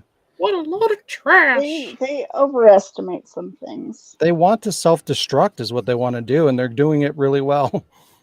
Yeah. It's not just them. True. All right. We've done it. Yay! We've done the news. I thought you were going to bring up the Ark thing. How, like, the Ark Survival Evolved, like, makers are doing some fucking Disney, like, Steamboat Willie thing. I didn't even see that. And they had, like, a trailer with, like, Mickey Mouse, like, riding the fucking dinosaurs and shooting guns and shit. What the fuck? I didn't see that. I was going to bring it, but then, like, it was like, super long and stupid, but I'll try to show it to you after. Sounds amazing. Yeah, yeah. Hmm. Yeah. Okay, Jazz, you have a thingamabob. I have a thingamabob.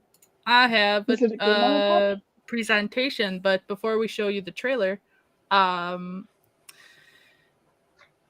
I want to talk a little bit about the game before I show you the trailer. So whatever, I don't know what you sent me, but this image, like, Not only is it Person. massive, like like I opened it and it just opened up across all my monitors and it was huge. And I tried to resize it and it crashed. So like I don't know what the fuck this Oh, image is, oh, but it's like a d- fucking virus. So that's why you have the black border there, because like I don't know what's going on with this image. It's destroying my computer. Oh, maybe like because I loaded it and then I just dragged it into GIMP, and I guess like it didn't resize. Like I guess it was much bigger than I thought. So Yeah. you're gonna have yeah, to re-export it at like 50%, 25%. Well, normally if it's too big, like I can resize it, but it was so big, like I don't know. It just like I imploded didn't my computer or I something. I didn't don't know know. that. I didn't know that. I should have checked the size. My bad. You're good. But Indica, I- yeah, the announcement trailer that I'm going to be showing you today for Indica. The trailer itself has been available for a few months now, but demo was recently released on February 5th. So where's the 10th? So about 5 days ago, on Steam for the Steam Next Fest, which is between February 5th and the 12th. So although the game will be available for the Xbox Series as well as PS5 and Steam, the demo itself is only currently available on Steam. I looked on PS5. The trailer is there, but the demo is not available on the consoles as of now.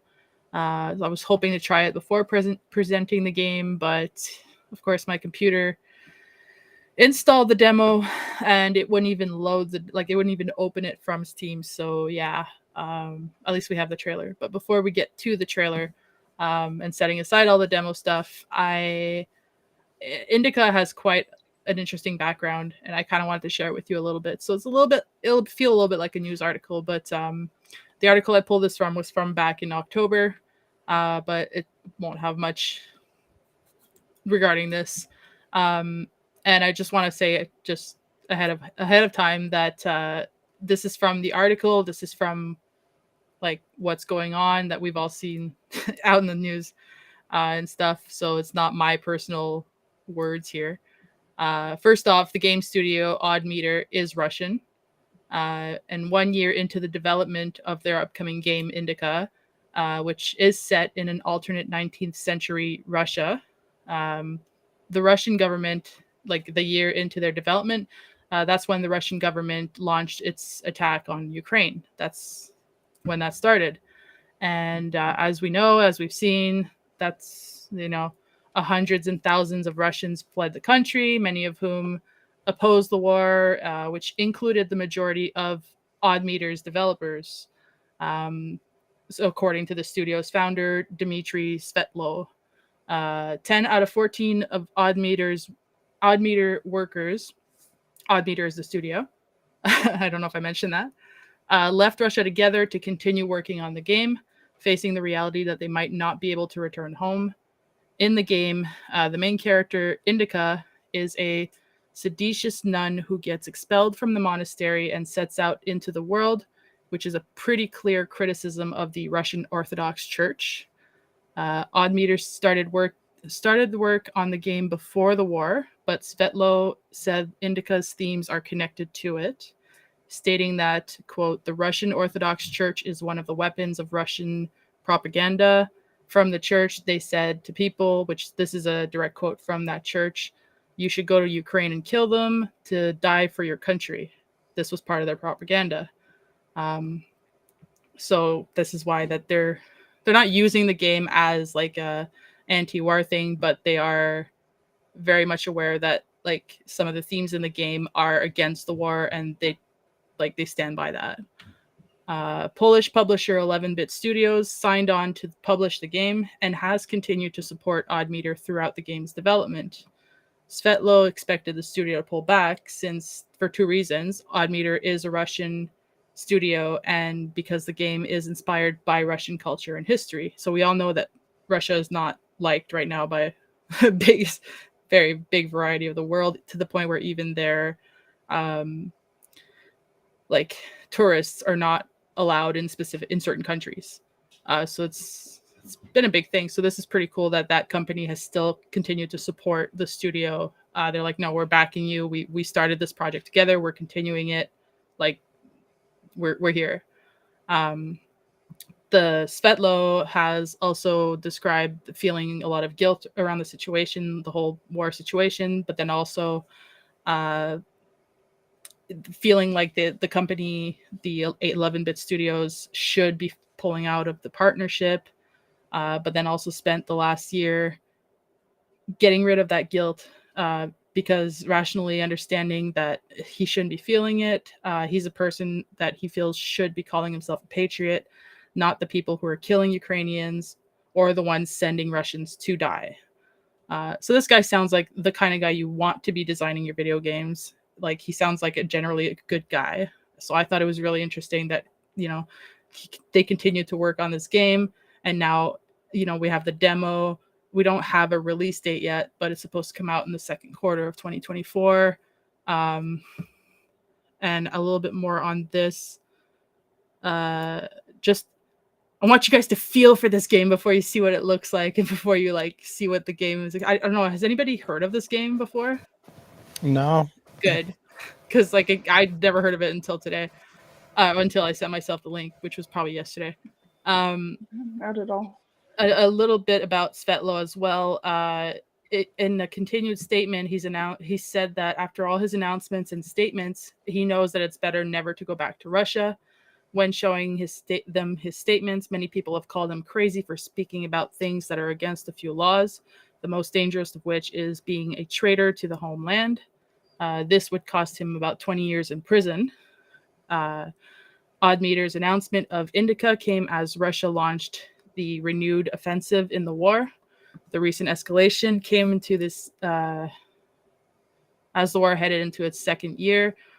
We know there's been thousands and thousands of casualties, and I'm not going to get into that side of it. We know, everybody's heard of it, even if you don't watch the news. But through it all, Svetlo and the majority of Oddmeter have continued working on Indica from a new location in Almaty, Kazakhstan. And once the game is released, Oddmeter will be donating part of the revenue to children impacted by the war in Ukraine. So good guy, leading a good company, doing a good thing for a game that looks freaking amazing. I skimmed through a couple of people who posted their gameplay or their playthrough of the demo. I didn't want to see too much, but I just skimmed through, and there's a guy who's Russian who was playing it, and he was doing a video in English, and he was just he seemed pretty amazed through it as I skimmed through. As I mentioned, it's releasing on pretty much, I said, I wrote everywhere, but everywhere except I haven't seen it for the Switch, but everywhere to me is just Steam, Xbox, PS5. It's a psychological horror indie game, also classified as a adventure. And as mentioned, the demo is available on Steam right now. You can go download it if you'd like. And it's expected to release in the second quarter of 2024. And just to flip a little bit around, I'm going to give you a bit of the description of the game, and then I'll show you the trailer, or Sean will show you the trailer because I don't have that power. Bit about the game itself. Indica is a third-person, story-driven game set in a strange world where religious visions clash with a harsh reality. It's also been called Nun Simulator, which, if you see that somewhere online, that's not what it looks like. The main character is, in fact, a young nun, Putin's not in it. I just wanted him there, and just to be flipped off. It's photobombing. He is, but it's just because I feel like the fact that they continued making the game and left the country to make the game, I feel like it's just a big fuck you, Putin. So I'm like, yeah. It tells the story of a young nun named Indica, who sets off on a journey of self-discovery with the most unusual, horn-headed companion by her side.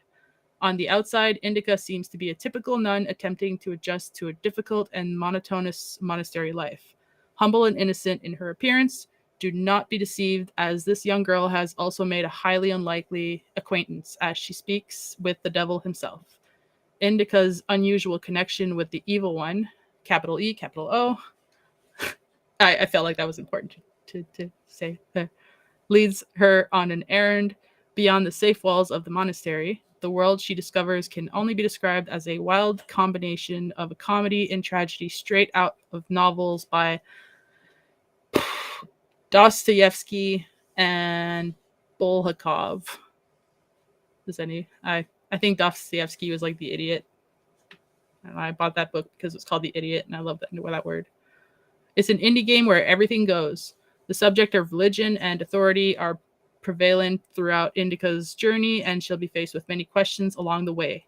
Guide her to find the answers one by one before she can finish her life-defining odyssey. So from the sound of it, it doesn't really sound like much of a psychological horror. The trailer, however, you feel it kind of gives like the vibes of, well, first when you're walking around, it gives me the feeling of like Plague Tale. And you will see Steam has said it's similar to games that I've played, such as the Tomb Raider reboot and Hellblade, Senua's Revenge, or Senua's whatever, the first one. It's not what I imagined by seeing this. Oh, no. This is, well, first of all, this is like, I don't really know. I guess there's crazy nuns in the game. I don't really know. But the top image is like, I found that and I was like, okay, that's the image of the game. Yeah. Kind of reminds me of Resident Evil 5. What? What the fuck? I don't think we played the same version of Resident Evil 5. It was a mod. But yeah, I know this is a different version of the trailers that I've been showing, just because I wanted to give a bit of background, because I feel like this game has depth to it, like not just the game itself, but like the studio and what they've gone through. And I feel like this game has a statement as well, but like it also looks really cool, and the reception of the demo has been good. So let's watch the trailer, and I want to see what you guys think about the trailer. Yeah, this isn't the trailer. This is 4 of us. Well, We're the trailer. listen, This game sucks. Play the this worst game I've ever seen. Yeah. Oh, there it is. I was prepared. It's hard to imagine a place more distant from adventure than a convent.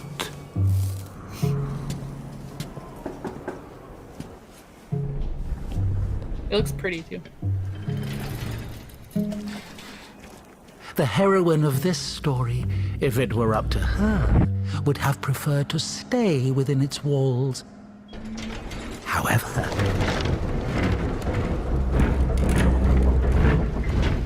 destiny had something different in store for her. Open it.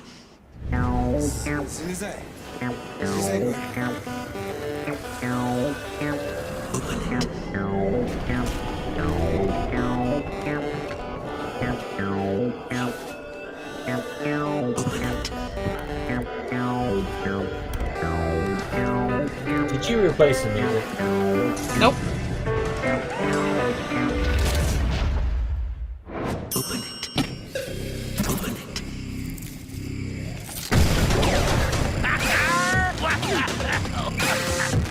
How did that happen?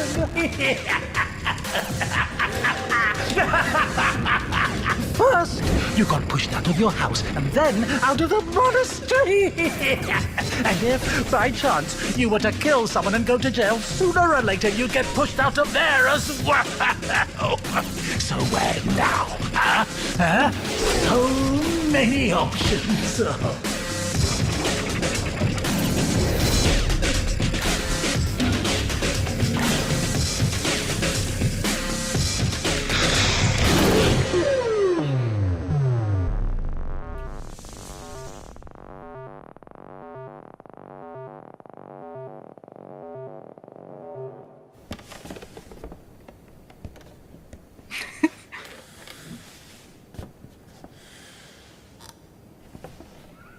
What the fuck? I don't know what he's doing, but I really like that part. He's just like. I have so many I was feelings. like, I know, but Is it he looks drunk? awesome. It looks super pretty. It just looks like a massive mind fuck, and I really want it. Like I wish listed the shit out of it. It looks cool. It's just like what the fuck is with the music, and I know the the music face is so cams are weird. super weird. Like, The leveling It is like feels yeah, super it's like 8-bit video 8-bit, game. yeah. Ramp. It's so weird. I'm know. it intrigued. feels like they're not gonna take themselves like too seriously. Like, you know, despite the seriousness of the background of like when it was developed and so forth, it feels like they're not going to take themselves too seriously. It's going to be, yeah, like a little bit wackadoo, like in a good way. It looks. I find like it looks like not necessarily. I don't know. We've had like scary nun movies and shit, but we haven't had games that take place in like convents that I know, or at least I haven't played any. The only And it's thing just that like I a can regular think of, nun who teams up with like a weird devil or demon or whatever. I'm like, yeah, that looks cool. yeah, I'm excited. I think it kind of looks cool. wish, or I kind of wonder if the narration will be like, you know, part of, if it's just for the demo or if the narration is like part of the It's the not in the gameplay demo experience. from what I've seen. It's just for the trailer.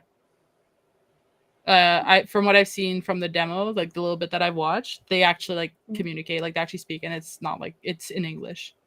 For anybody who like has a good computer, unlike me, go download the demo on Steam, try it, let me know, let us know what I'm you gonna do think. it. You guys, Yeah, you I'll have guys to with download I'm it. gonna do it. you It fancy looks people cool. who could buy new computers and stuff. Wow. Why don't you go I would ahead and let me download know? it now, but then I'd be like talking all like glitchy and No, stuff. we don't don't do do that. things during the podcast. we don't do Steam during. Yeah, I it don't looks know really what good I don't too know for what an the close-up indie camera title. is. I don't know if that's just for the trailer or if that's like something's watching you. Like, I don't know. I'm also intrigued, but I'm like excited, intrigued. Like it Yeah, looks you like never a know new with like concept. weird games like that. Like it could be good weird or it could be bad weird. I feel You like just have to lately roll the dice. indie games have. I Knocked got a it out of nat the park. 20. Oh Nat shit! 20. Not There you even go. joking. It's good. I feel like lately indie games have been nailing it a lot better than like big studios. I think part of that too is just volume. There's so Yeah, many it's true. indie games out there that Passion. you're bound to have a bunch of really good ones, And I could which is definitely see good. how Steam thinks that, like, hey, you liked Hellblade? This is similar. Like, I can see that because Hellblade was kind of like, what is this? It had a lot of like, What the hell? What is this anyway? What is psychological. this? Yeah, it's Yeah, I'm hard to get a excited. feel for. Like, I get the stealth element of it, but like outside of that, it's hard to tell like what is happening. Like, what are you doing in the game? I'm curious to see like how it plays and stuff. You know what's Yeah, interesting is a lot of times you can get the feel of like how stressful the game will be, like in terms of like scare factor kind of stress. I feel like in a lot of different trailers or whatever, like a lot of times you can sense how basically how scary it's going to be. In this, like I can't get a read on it. Does that make sense to anyone? It doesn't look scary. Like It it looks might like be, creepy, like surreal kind of. yeah, it could be, but like that in its own way that can be disturbing to some people, but I'm getting like no read off of it. I'm not able to determine like if it'll like um It's if kind of it'll good really, because you don't know what to expect. yeah. So like if it does turn out to be like extra creepy or scary, like it'll hit you harder because you don't know what, like there's no tone that's really been set. I feel like that's kind of the problem with like modern day media, and we're overexposed to like trailers and images and like just discourse of like talking about things, is like we kind of get desensitized to the product. You know what I mean? It's like we know what to expect, we know what it looks like, we know that it's going to be scary or not, and we prep ourselves so that when we play it we kind of lose some of that shock value and impact. Yeah. So that, I kind of hope that's what happens here. I kind of hope that like it sets a tone that it could be kind of anything, and then it's like really creepy and scary. That way it kind of lands a little bit more. I think that'd be really cool. yeah, and like Steam always gives you like some features of like some of the game stuff. The only thing it says here is like play a third-person player adventure game, combines imaginative story with a dark sense of humor. So yeah, like you said, they probably don't take themselves completely seriously in their game. Join a young nun on her journey of self-discovery, meet the devil himself as her unlikely travel companion, travel through a surreal landscape of Russia seen in a distorted mirror, uncover the hidden depths of her soul while tackling unique puzzle elements. So I feel like it's going to have like a lot of aspects of the games we like but we don't know like how it's all going to turn out, right? So it's very interesting, I'm and intrigued. see the finished product. Like I can't wait to see. And hey, the second quarter is not too far away. You know, my only problem with it. You're gonna expect it to be digital only. Oh. We'll see. Yeah. I Shall was kind see. of hoping you would say the snow didn't look, Yeah, the weather effects weren't good enough for me. I'm sorry. There's snow. But I couldn't It's a see the little bit, individual flakes sparkle in the wind. looks The really good. fog reminded me of the only thing I know that has a shit ton of fog. I don't have any fog in that game. I don't know what you guys are talking about. I watched Shayla's stream on Lethal Company and I saw all the fog and I was like, holy crap, like I don't have that. I was curious. I looked it must up. have fog Apparently, turned it's if you have a computer that can't handle the weather elements, like the fog, it just won't show. So like, Yeah, So my shitty actually- computer you're- gives me better view. yeah, your vision. shitty computer gives you an advantage. Take that, suckers. Yeah. So you guys were like walking circles, and I was like, the ship's right there. You're guys like, are why are you wandering "You're s- around like You that? guys were like, you're saying that like it's super obvious. I'm like, it's right there. Yeah. Yeah. But anyways, Like sometimes yeah, I that's can it was barely weird make it because- to the fucking ladder. I recall a time where I think Sean was having a totally blacked out screen and I was having a totally whited out, or vice versa. No, I think Sean. I don't know who had what, but like I was completely blind in the exact opposite direction that Sean was. If that makes sense. Okay, it's game time. Which game we play? shall we do the rename game? Because it's been a while. Okay. Oh, showing your feet for free. Yeah. Why do I not have that open? Literally sent it to you like 3 weeks ago. No, I have it. I guess I forgot to open it. Dumbass.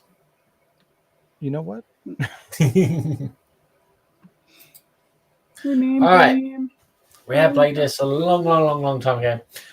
In this game, all you have to do is rename a video game title, a book, a TV show, a song with the following words: Funky, Leon, Power, Shit. So, for example, Call of Leon, Metal Leon, Solid Shit Eater, Funky Gate 3, and go. Hmm.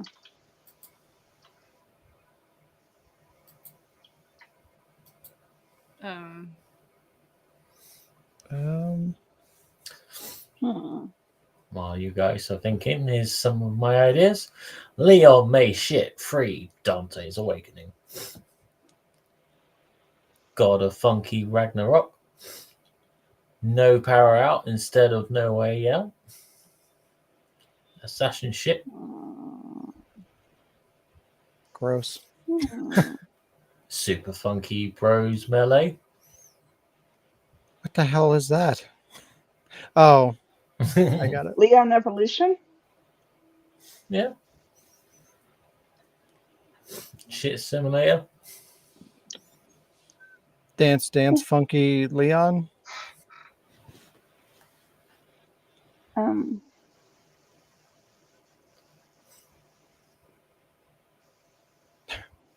There you go. Funky Leon. Devil may Country. shit.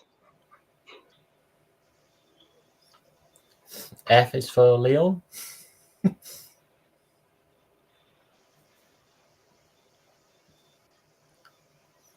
Too many words. Like my brain is just. I know, right? Jumbling. WWE Leon. Baldur's Power shit 3. What? Here comes the shit. Here comes the shit. Da-da. Written by Linkin Park. Hey, hey. Funky Leon Country. Yeah, I like that. Leon Park. Yeah. You and your Lincoln Park.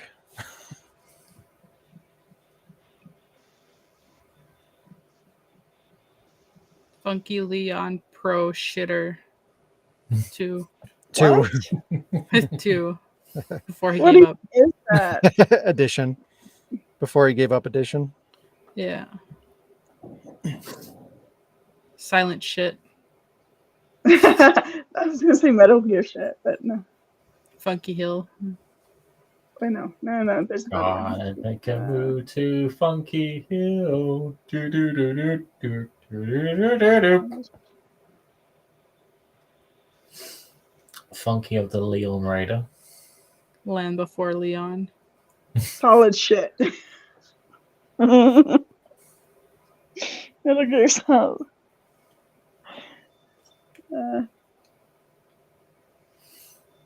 Leon the 13th.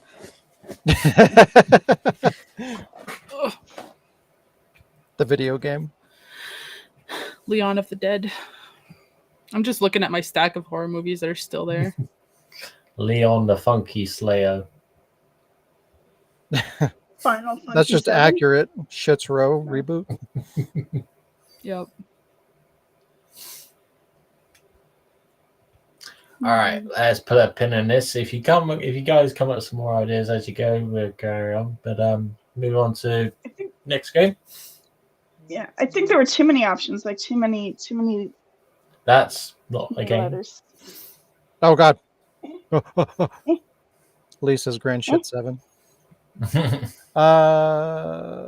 What? Oh, there. Jazz has a game.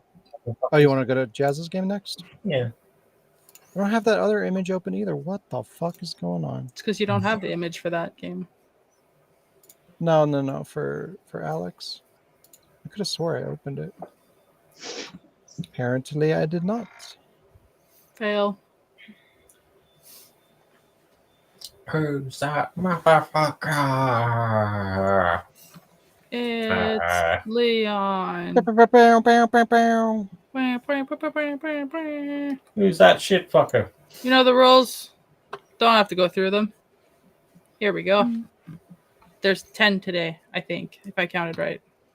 All right. My first motherfucker is this guy The or first girl or Leon. whatever.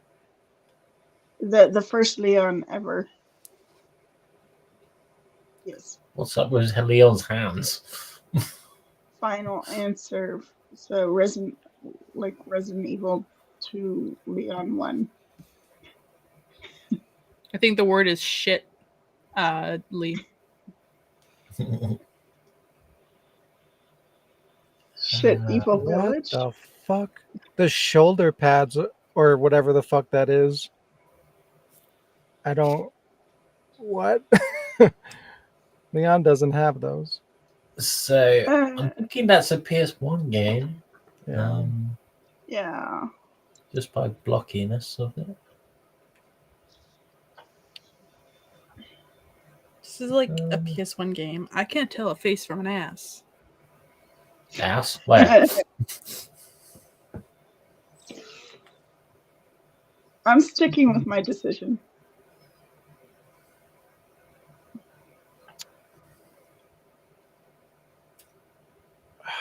What the fuck?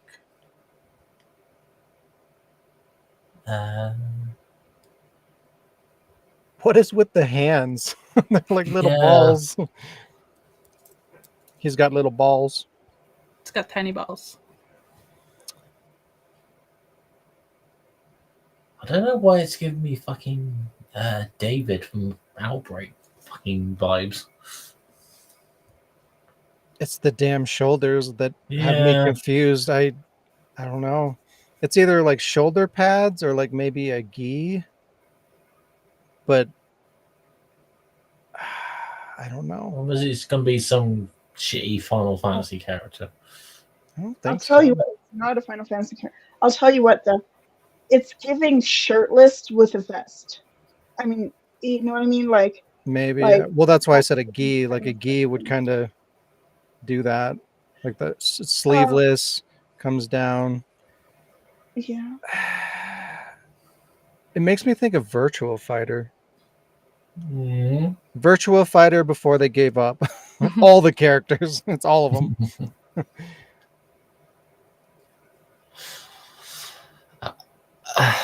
Do you know what? I can't think of who else, so I'm just going to stick with Resident Evil Outbreak and David. And just Elite still playing the other game.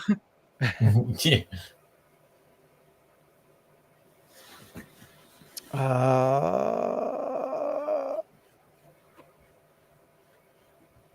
I don't even know. I don't think I have a guess. Someone from Tekken. Or is it the medieval character?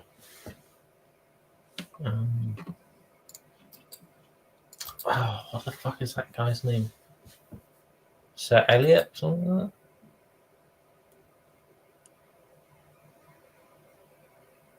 Lee thinks it's Carlos.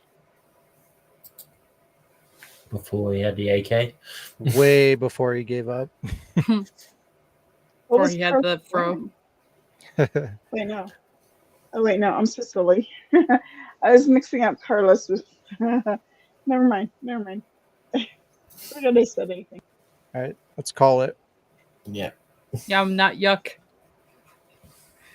It is not skipping. Hmm. The RuneScape guy. Yep, I never would have got that. Who? From I what used game? to play. RuneScape. I would have never gotten that shit. Never heard of that. What? I've heard of it. Wow. I've never it used- played it though. Oh, I heard that their RuneScape is going to start charging a monthly fee. But anyway, Shocking. RuneScape is. Ooh, all right, number 2. Second motherfucker.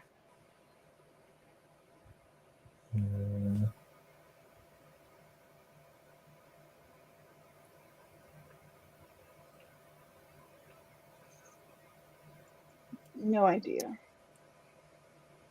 Nah. Leon Paul. Super Last time Funky it was Lemmings that nobody heard of. This time it's fucking RuneScape. I'm done with you guys. Your video game podcasts, fakers. Tetris. Do you even know what that is? No, I heard about it though. What's pinball? You were not listening then. It's given me like Death Stranding vibes. I don't know why. Yeah, I don't know why.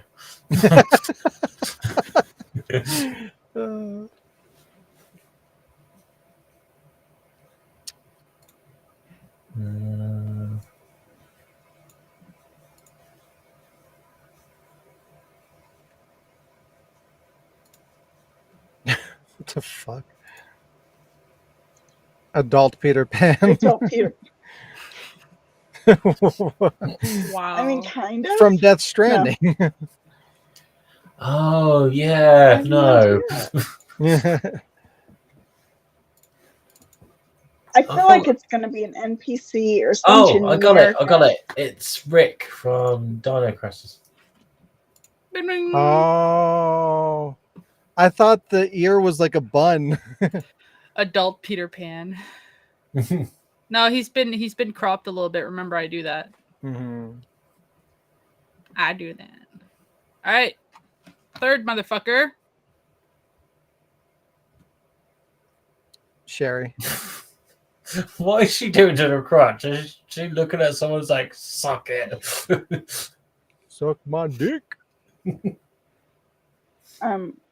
Insert dick here. Rebecca Chambers. Oh. Chamber. Wabika Chambers. What? Weebika. Rebecca Chambers. Wabika Rebecca. Chambers.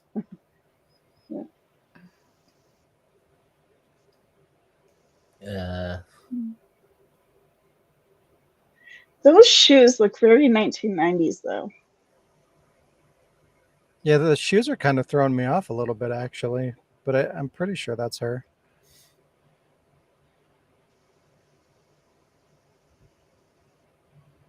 Then it looks like she's wearing like a short skirt, so that throws me off also.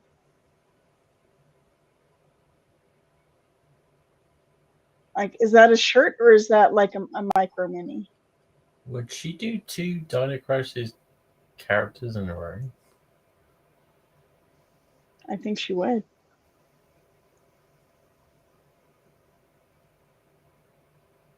I can kind of see it maybe Paula. Because a dragon is sort of like a dinosaur. What? I mean, a dinosaur is sort of like a dragon. Oh, that makes more sense. Yeah. Now I see. I said it backwards, but you know.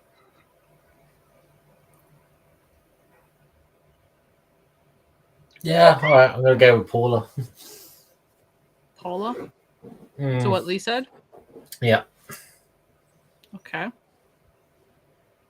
We have 2 votes for Paula from Dino Crisis 2 or Stalker. I'm gonna also go with what Lee said. He's pretty smart. He like Sean? What? I was the first one to have an answer. Sherry Berkeley. Yeah, but you said the shoes were throwing you off, and then you said, Oh. "Oh yeah, it could be Paula." So I just wanted to confirm. No, still Sherry. Maybe there's some fuckery going on. There is one correct answer here. was it Rebecca?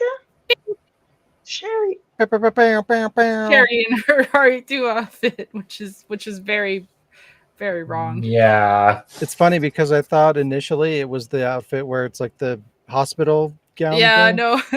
That's why It's the 'cause- shoes were like, what the fuck? It's because I trimmed the little like sticking out part, and I cut her hair because I wanted to make her look a little bit like Rebecca.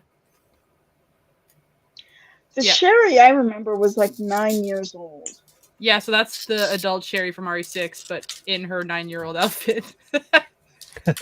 And she was like, I think she was like 12. I don't know. All right, 4th motherfucker. If you knew it, why didn't you say it, stupid? Wow. Wow. Don't call the Alex, viewers gee stupid. whiz. How do you not know who I am, Anna? Yeah.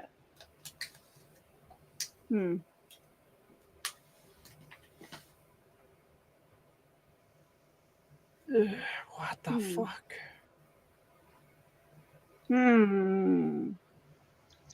Okay. That Let's pose works dissect really this. well with the blue explosion in the background. I know, right? A lot of them do, and they still work out as a big fart. Every time. I don't remember which one, but there was one that was crouched over that looked like a big fart. John Wick. John Wick. Yep. Nailed it. I Before he can't gave up. even place like No, I think it was would it after. be a fighting game? Would it be like and John Wick, but it's when he was in highly the Matrix. detailed. The midsection looks kind of familiar, but the head is really fucking throwing me off. The pose the pose reminds me of like a fighter. Lee says Like- someone from the Soul Calibur series. Yes. I could see that. Yes.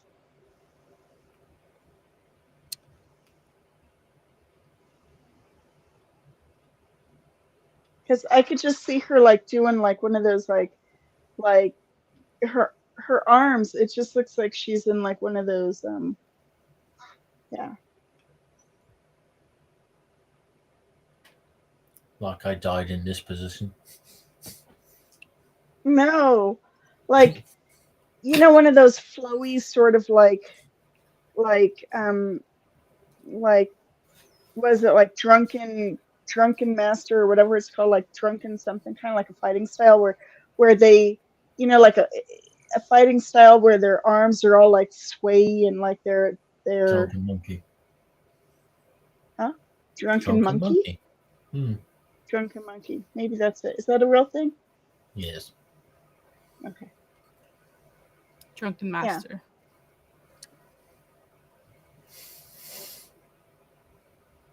That's an archetype, or a monk monastery or monk type Oh yeah. in D&D. The drunken fist.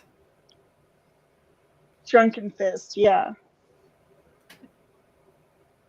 It's Is it giving like a fighter who does a drunken fist style. Is it a weird alternative costume to Jessica from Revelations? Jessica sure what? What? Final Fantasy 14 She was NPC. That's Sean's guess. Is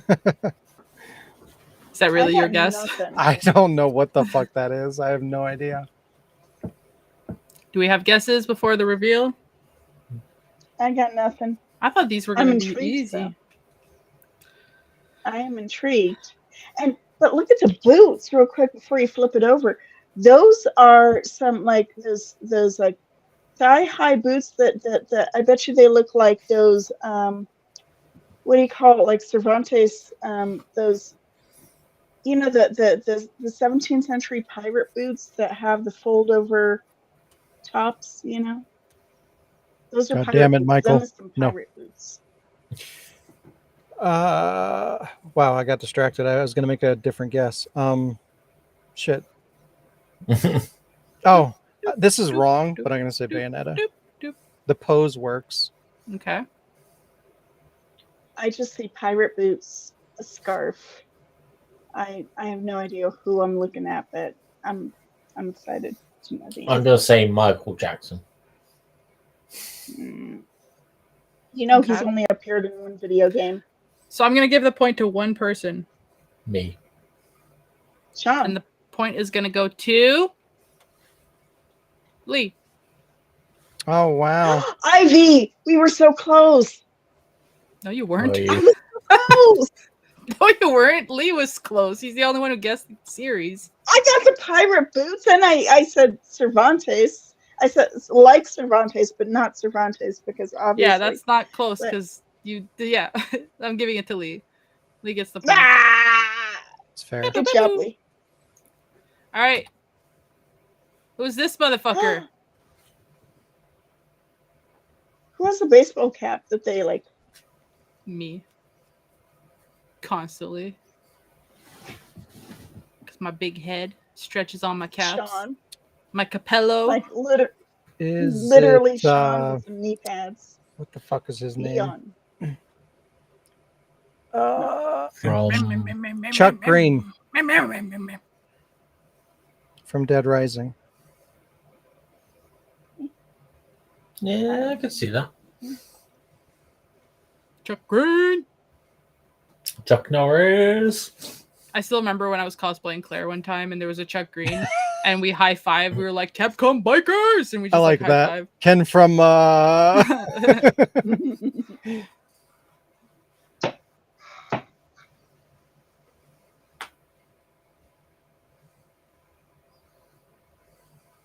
Pokemon Power Diamond and shiny shit. What the fuck? There you go. It's Chris Yeah. Redfield. It's always Chris Redfield. Wheeler from Silent Hill Homecoming.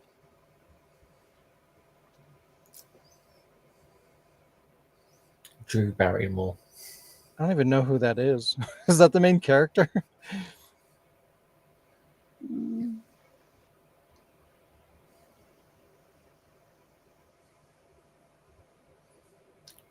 Person trying to give himself a haircut by using a screwdriver.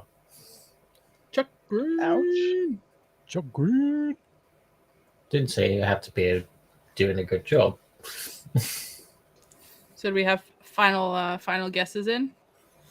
Yeah, I'm sticking to mine. Chuck Green. Chuck Green. I got nothing. I got Chuck Norris. So we got nothing. Chuck Norris. Chuck Green. And Ken from Ken from Chris Redfield, and I'll go with Chris, just because not it's Wheeler. That's the feeling officer. very. I'm trying to think of the guy who gives Alex a gun. So the guy who gives Alex a gun from Silent Hill Homecoming. The very mailman. specific. Gotcha. Usagi, what's your guess?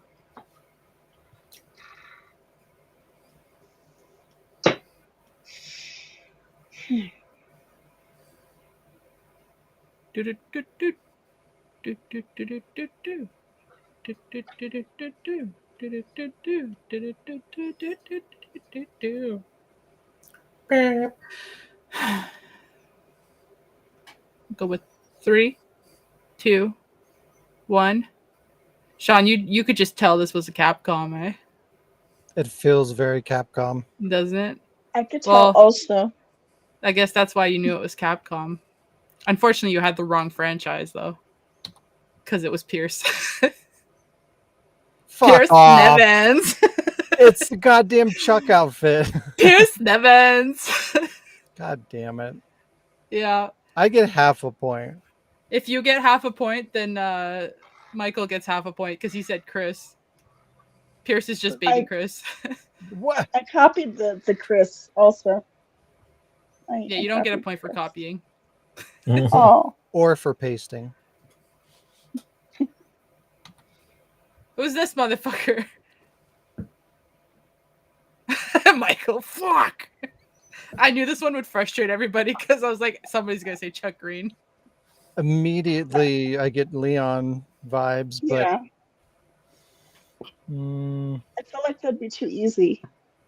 If I showed you just his shoe, Shayla would be like, "That's Leon." So it is Leon. No, it's just if I showed you Leon's shoe, because Shayla can remember. Shayla can just spot Leon from his shoe. Okay, so what's that guy I from? got an idea for a No. game. You want to hear my idea for the game? I think Michael's mad. You want to hear my idea? Is where you have like 2 layers, and then like fucking Jake from State Farm. Is that Pierce? But like a slow reveal, like it comes like from Colton is on point. A slow reveal, shit. you know, like a slow fade in or a slow reveal. What do you think? Nah. What do you think, Chaz? No, that's not how the Who's That Pokemon was. Right. You either know or you don't. You don't get a like loading picture from the 90s on shitty computer. I need more bandwidth. That's what I was trying to think of. Thanks, Bruce McGivern from Dead Aim, Resident Evil Dead Aim. Fucking Jake from State Farm. Oh man! Like a bad neighbor, fucking Jake is here. Oh, what the fuck? What are you wearing, Jake from State Farm? Khakis. Nothing.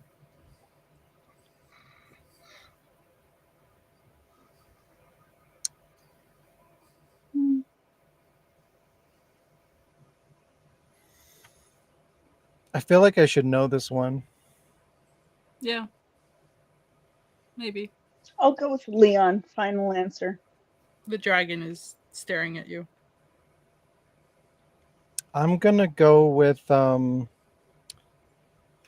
man, what is his name? The evil Sebastian Castellanos from The Evil Within. You know what? I'm not even gonna waste my time waiting for other people because you nailed his fucking name. Shit. I don't even know his name. The fact that you knew his name and I had to like look at the screens back and forth while I was typing it. You nailed it. Booyah.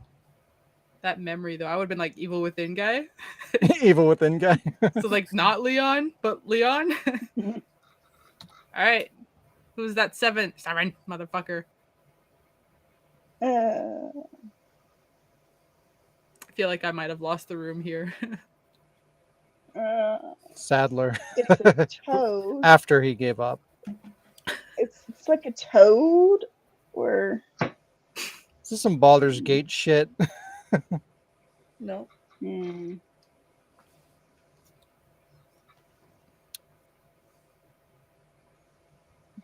Hmm.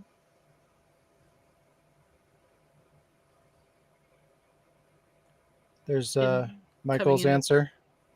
Coming in at the last second with Sebastian fucking Castellanos or whatever. Castellanos.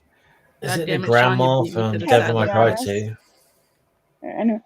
What? It makes me think of the dumb from what's her name? Miranda from Village. I missed what Alex said. I said the grandma from Devil May Cry 2. Okay. And Michael said the hag from Baldur's Gate 3, game that we have not played yet. It's the merchant. Lee said a lemming. Stop pretending you know what that is. Y'all don't know classic games. This is a classic game, though. Sorry, Colton. It's It not my feels fault. classic. Hmm.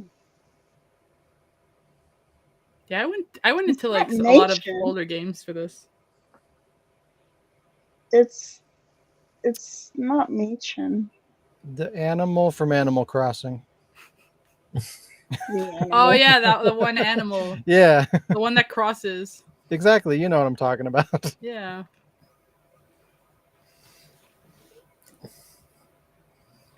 I have a feeling it's going to be from the Zelda franchise. No. Okay. I don't think I know this game. You know the game.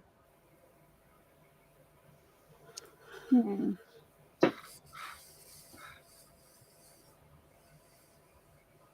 I have no answer. You No might know the guesses. character, because I know that you've played a game in this like franchise that has this character in it. Who are you Fucking speaking? Wild Dog from Tiger Isis 8. Which one of us are you referring to? Sean for sure. Maybe. To what Michael said. Wow.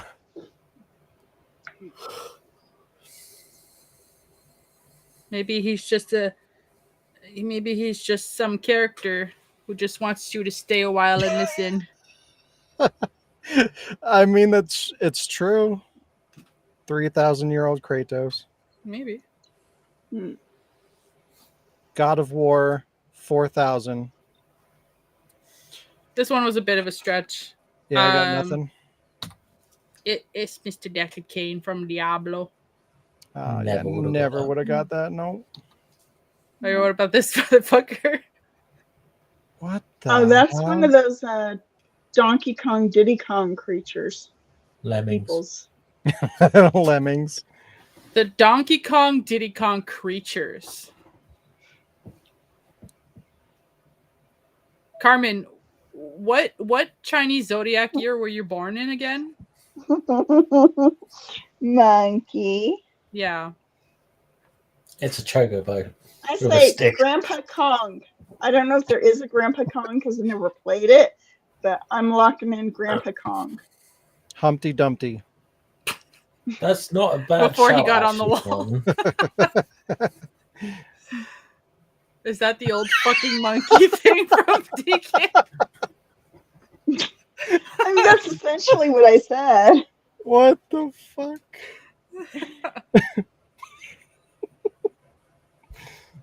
Cranky Kong. Yeah, Cranky Kong. Yeah. Nah, we're going with what Michael said. Yeah, that's his sub name. It was. So Yeah. does Grandpa Kong count as Cranky It Kong? does. Nah, It it's does old because you- fucking monkey thing. Because you haven't played the game, but I still like how you Oh, didn't have the God. word for monkey, so you said that Donkey Kong, Diddy Kong creatures. Oh my god. I wasn't sure if they were monkeys or apes. Who's Honestly. this motherfucker? That is very It awkward. looks wrong. Yeah. I don't actually like Oh, once I turn I them got it. like silhouette I got it. colored, I Guys, just save them look. and go. No. I got it. Wait, let me get up on my chair. It's somebody doing this. You can't see it, but like they're sitting hunched, like squatting with their arms like this, like kind of, and probably kind of like yeah. Thanks. Yeah. The sounds don't make it any better. Okay. I got excited. Yeah, I get like Or a excited too when finger I sit in puppet. that position. It could also be a finger puppet. A shadow puppet, like. Aren't they all shadow puppets? It does look really strange, Usagi. I would apologize, but I didn't shape it that way. It reminds me of the Rebecca picture, but I know that's not it.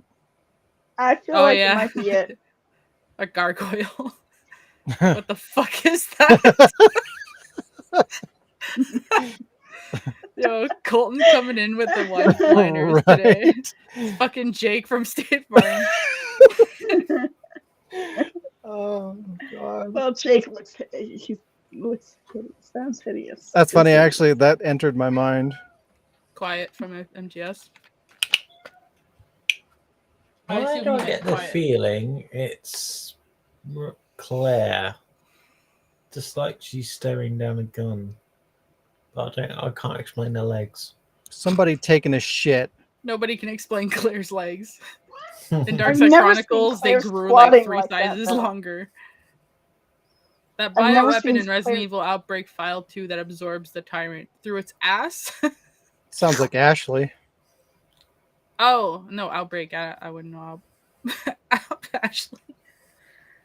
Ashley is the bioweapon. Yeah.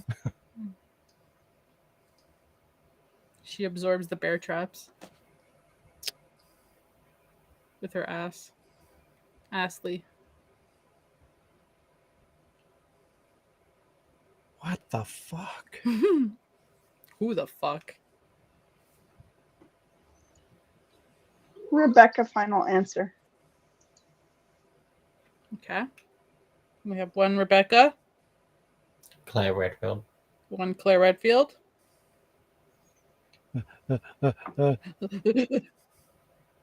Solid Snake. One Solid Snake. You didn't want to go with quiet in the end? Nah. I can see his sweet mullet. Sean's gonna get so mad. He's sitting on a land. It's fucking quiet, isn't it? No, I'm giving half a point to one person. Ooh. And that person is Alec. Because it's not Claire. It's Elsa. Oh my God. And the only reason he gets half a point is because technically it's Claire. Technically. You know what? I don't even want half a point. Okay, well then get fucked. You get minus 5 points. Thanks. I I don't enjoy getting understand the technically. So this was the initial concept for one of the characters in RE2, who then turned to Claire. Mm. Yeah. And I thought Sean might get mad because he did not guess it. He was like, "Oh, I'll always know if it's Resident Evil 2." That was what he said when we first started playing games in this Wow. podcast. And I have the recording of him saying that. And Wow. then he got the question So wrong. yeah. Final You one. Dumped him on purpose. Final motherfucker. Virgil? Trench coat guy. No, Yep, lab it's, coat guy. it's Virgil. It's the Trench coat shitty DMC version. Sean sounds confident. I It's go with Claire his before answer. she existed. That's true. Yeah. Before she gave up. In the remake. Oh, it was Elsa before she gave up. Or before they gave up on her. Oh. Oh. Oops. Oh, my neck. My neck. Oh. Anime Okay, I forgot. Wesker. Who did you say? I don't know. Lee says Virgil. William Birkin. You guys said Virgil. Yeah, DMC Virgil. DMC Virgil. After he gave up I'll, for sure. I'll go with Lee's answer. Okay. So 2 for Birkin. Evil Birkin here. 2 for Virgil. Virgil from the best Devil May Cry game ever, DMC Devil May Cry. I will remove that. Kelton asks, Wow. did Wesker wear a cape at some point? Nah, he got a douchey haircut Wesker, in he one had of the a outfits. Wesker had a trench coat, but he didn't have a cape. In RE5. Reveal. Okay. Everybody's wrong. Another for Virgil. It's What? Sparta. What? That's not Sparta. That's what Virgil. Google said. Well, That then is Virgil. you guys are wrong. You're right then, and Google's wrong, and you guys should go correct Google. How Why dare did you you? tell me it was Sparta? I He's trying to googled get the power Sparta. of Sparta. I googled Sparta, and this is what they gave me multiple times. So I was like, okay, cool. Wow, Google failed me. Well, Google's that motherfucker of the day. Yep. Good job. Yeah, so everybody should go Which and was play good. fucking Diablo, Lemmings, and Donkey Kong, and yeah, that other game that I forgot. And that one demo. No, that Right. other old game that I forgot. Let's wrap this up with nobody asked us. And read your comments. No, I haven't got to read your comments. Oh. All right. So I found some questions on the interwebs that no one asked us. So here it is. So it still amazes me how Resident Evil 1 in 1996 and Resident Evil 1 Remake in 2002 are only 6 years apart from each other. Yet the leap in graphical fidelity is that word. Unprecedented. Unprecedented. Yeah, that word. Unprecedented. How impressive in hindsight was the Resident Evil remake? It was amazing. It was Fucking the a shining bajillion. example of a remake. Best remake of all time. But I didn't play it until 2 years ago. Or 3. And do you think, But yeah. you know, The Last of Us were trying to do the same thing, you know, like for 6 years or less? They were like, oh, let's remake it. You mean 6 days or less? Yeah. 6 hours later. Yeah, see, I wouldn't care if they had such a fucking leap in graphic fidelity from the original to the remaster in a short period of time. I would be like, fine, you know, it's justifiable to do it, but it looked the same. I mean, it was failed. slightly cleaned up, but not enough to justify a remake. It failed because it looks like an example of the law of diminishing returns. You know? Yeah. I mean, maybe it was only like 20% better. Not 20, sorry.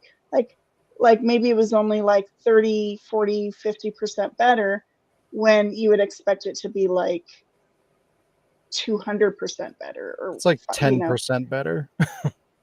Maybe. I would expect it to be like 10 years later So and not existing. I'm trying to remember when Metal Gear Solid 1 first came out, and then the Twin Snakes when that came out. And It was around the same time as Resident Evil Remake, wasn't it? I think it was the same year. Or maybe like within a year. yeah, because like it was a GameCube game, so that came out at the It's tail probably end. It's probably 2002, 2003. But yeah, like those made sense because, like, again, you could see immediately from screenshot, like the comparison right there, you can see it makes sense to make a remake. And that's why back then remakes made sense. You know, you remake things because they looked and played like shit. But nowadays, things are way more polished than they were back then. Things look better than they did back then. Stop it. Knock it off. Stop it, Wank. So, what other games can you think of that after 6 years or something like that looks brilliant? After, like, what's a good remake that looks brilliant from the original? Halo Anniversary. Mm. Oh, the Mass Effect was pretty decent. But I mean, they just kind of retextured it though. I mean, the Resident Evil remakes look good. Visually, obviously comparing them from the original to the new ones, it was justifiable, but that wasn't only 6 years either. Mm. I'd say the Last of Us remake, from what I saw Sean play, looked like absolutely the same. So I wouldn't even like think about it. Whereas like from like the PS3 Last of Us to like the Last of Us Definitive Edition, where they really polished it, like that was the difference that we saw. Yeah. But from the Comparing one definitive to the remake, to that remake, there was yeah. nothing. Okay. Then last question. What's the most dysfunctional family in a video game? Donkey Kong. The Ashfords. Ooh, most dysfunctional family. Silent Hill. What? 7. The Bakers from Where- Resident Evil 7, I'd say, is there. Fucking Mia's like, no, she's on the family. Welcome to the family, son. But I'm a woman. I think the Ashfords are pretty fucked up. Like, hey, Yeah. this is my dad. He's Nosferatu. Also, I'm my own sister now. Surprise, Mole! Tiptoe. Oh my god. I'm gonna say the Mishima family from Tekken. What's wrong with throwing your family members into the volcano? Like, I mean, it's a term of endearment. especially if they're cold, right? You're warming them up. Yeah. What's the problem? The most dysfunctional family. I want to say like Chris and Claire, but only in the newest CG movie, because like there was zero shits about Claire's safety. Remember, we were laughing at how like he's I don't know. It just felt like Chris had like didn't give a shit. He's like, oh shit, my sister, you're good. Okay, whatever. You're fine. Just Jill, you okay? Wow. Yeah, I Lee gotta go named though. us. Lee named us as the most dysfunctional family, but we are not from a video game. Yet. Yeah, we're not a family. Yeah. We're working on the remaster. We're not family. We're not family. We're not family. Fuck you. Wow. What episode has it been? Oh boy. Hold on. Okay. Oh yeah. I am so Okay. holding on. God damn it. This has been episode 225. Thanks for joining us, everybody. If you enjoy the podcast or any of the content at the Ward, please consider helping us grow by sharing our content, liking the video, and subscribing. You can also support us through patreon.com/thewordproductions to get exclusive content. Whoa, Jesus Christ. My screen just exploded. But yeah, have a great week, and we'll see you next time. Ow. Bye. Wow.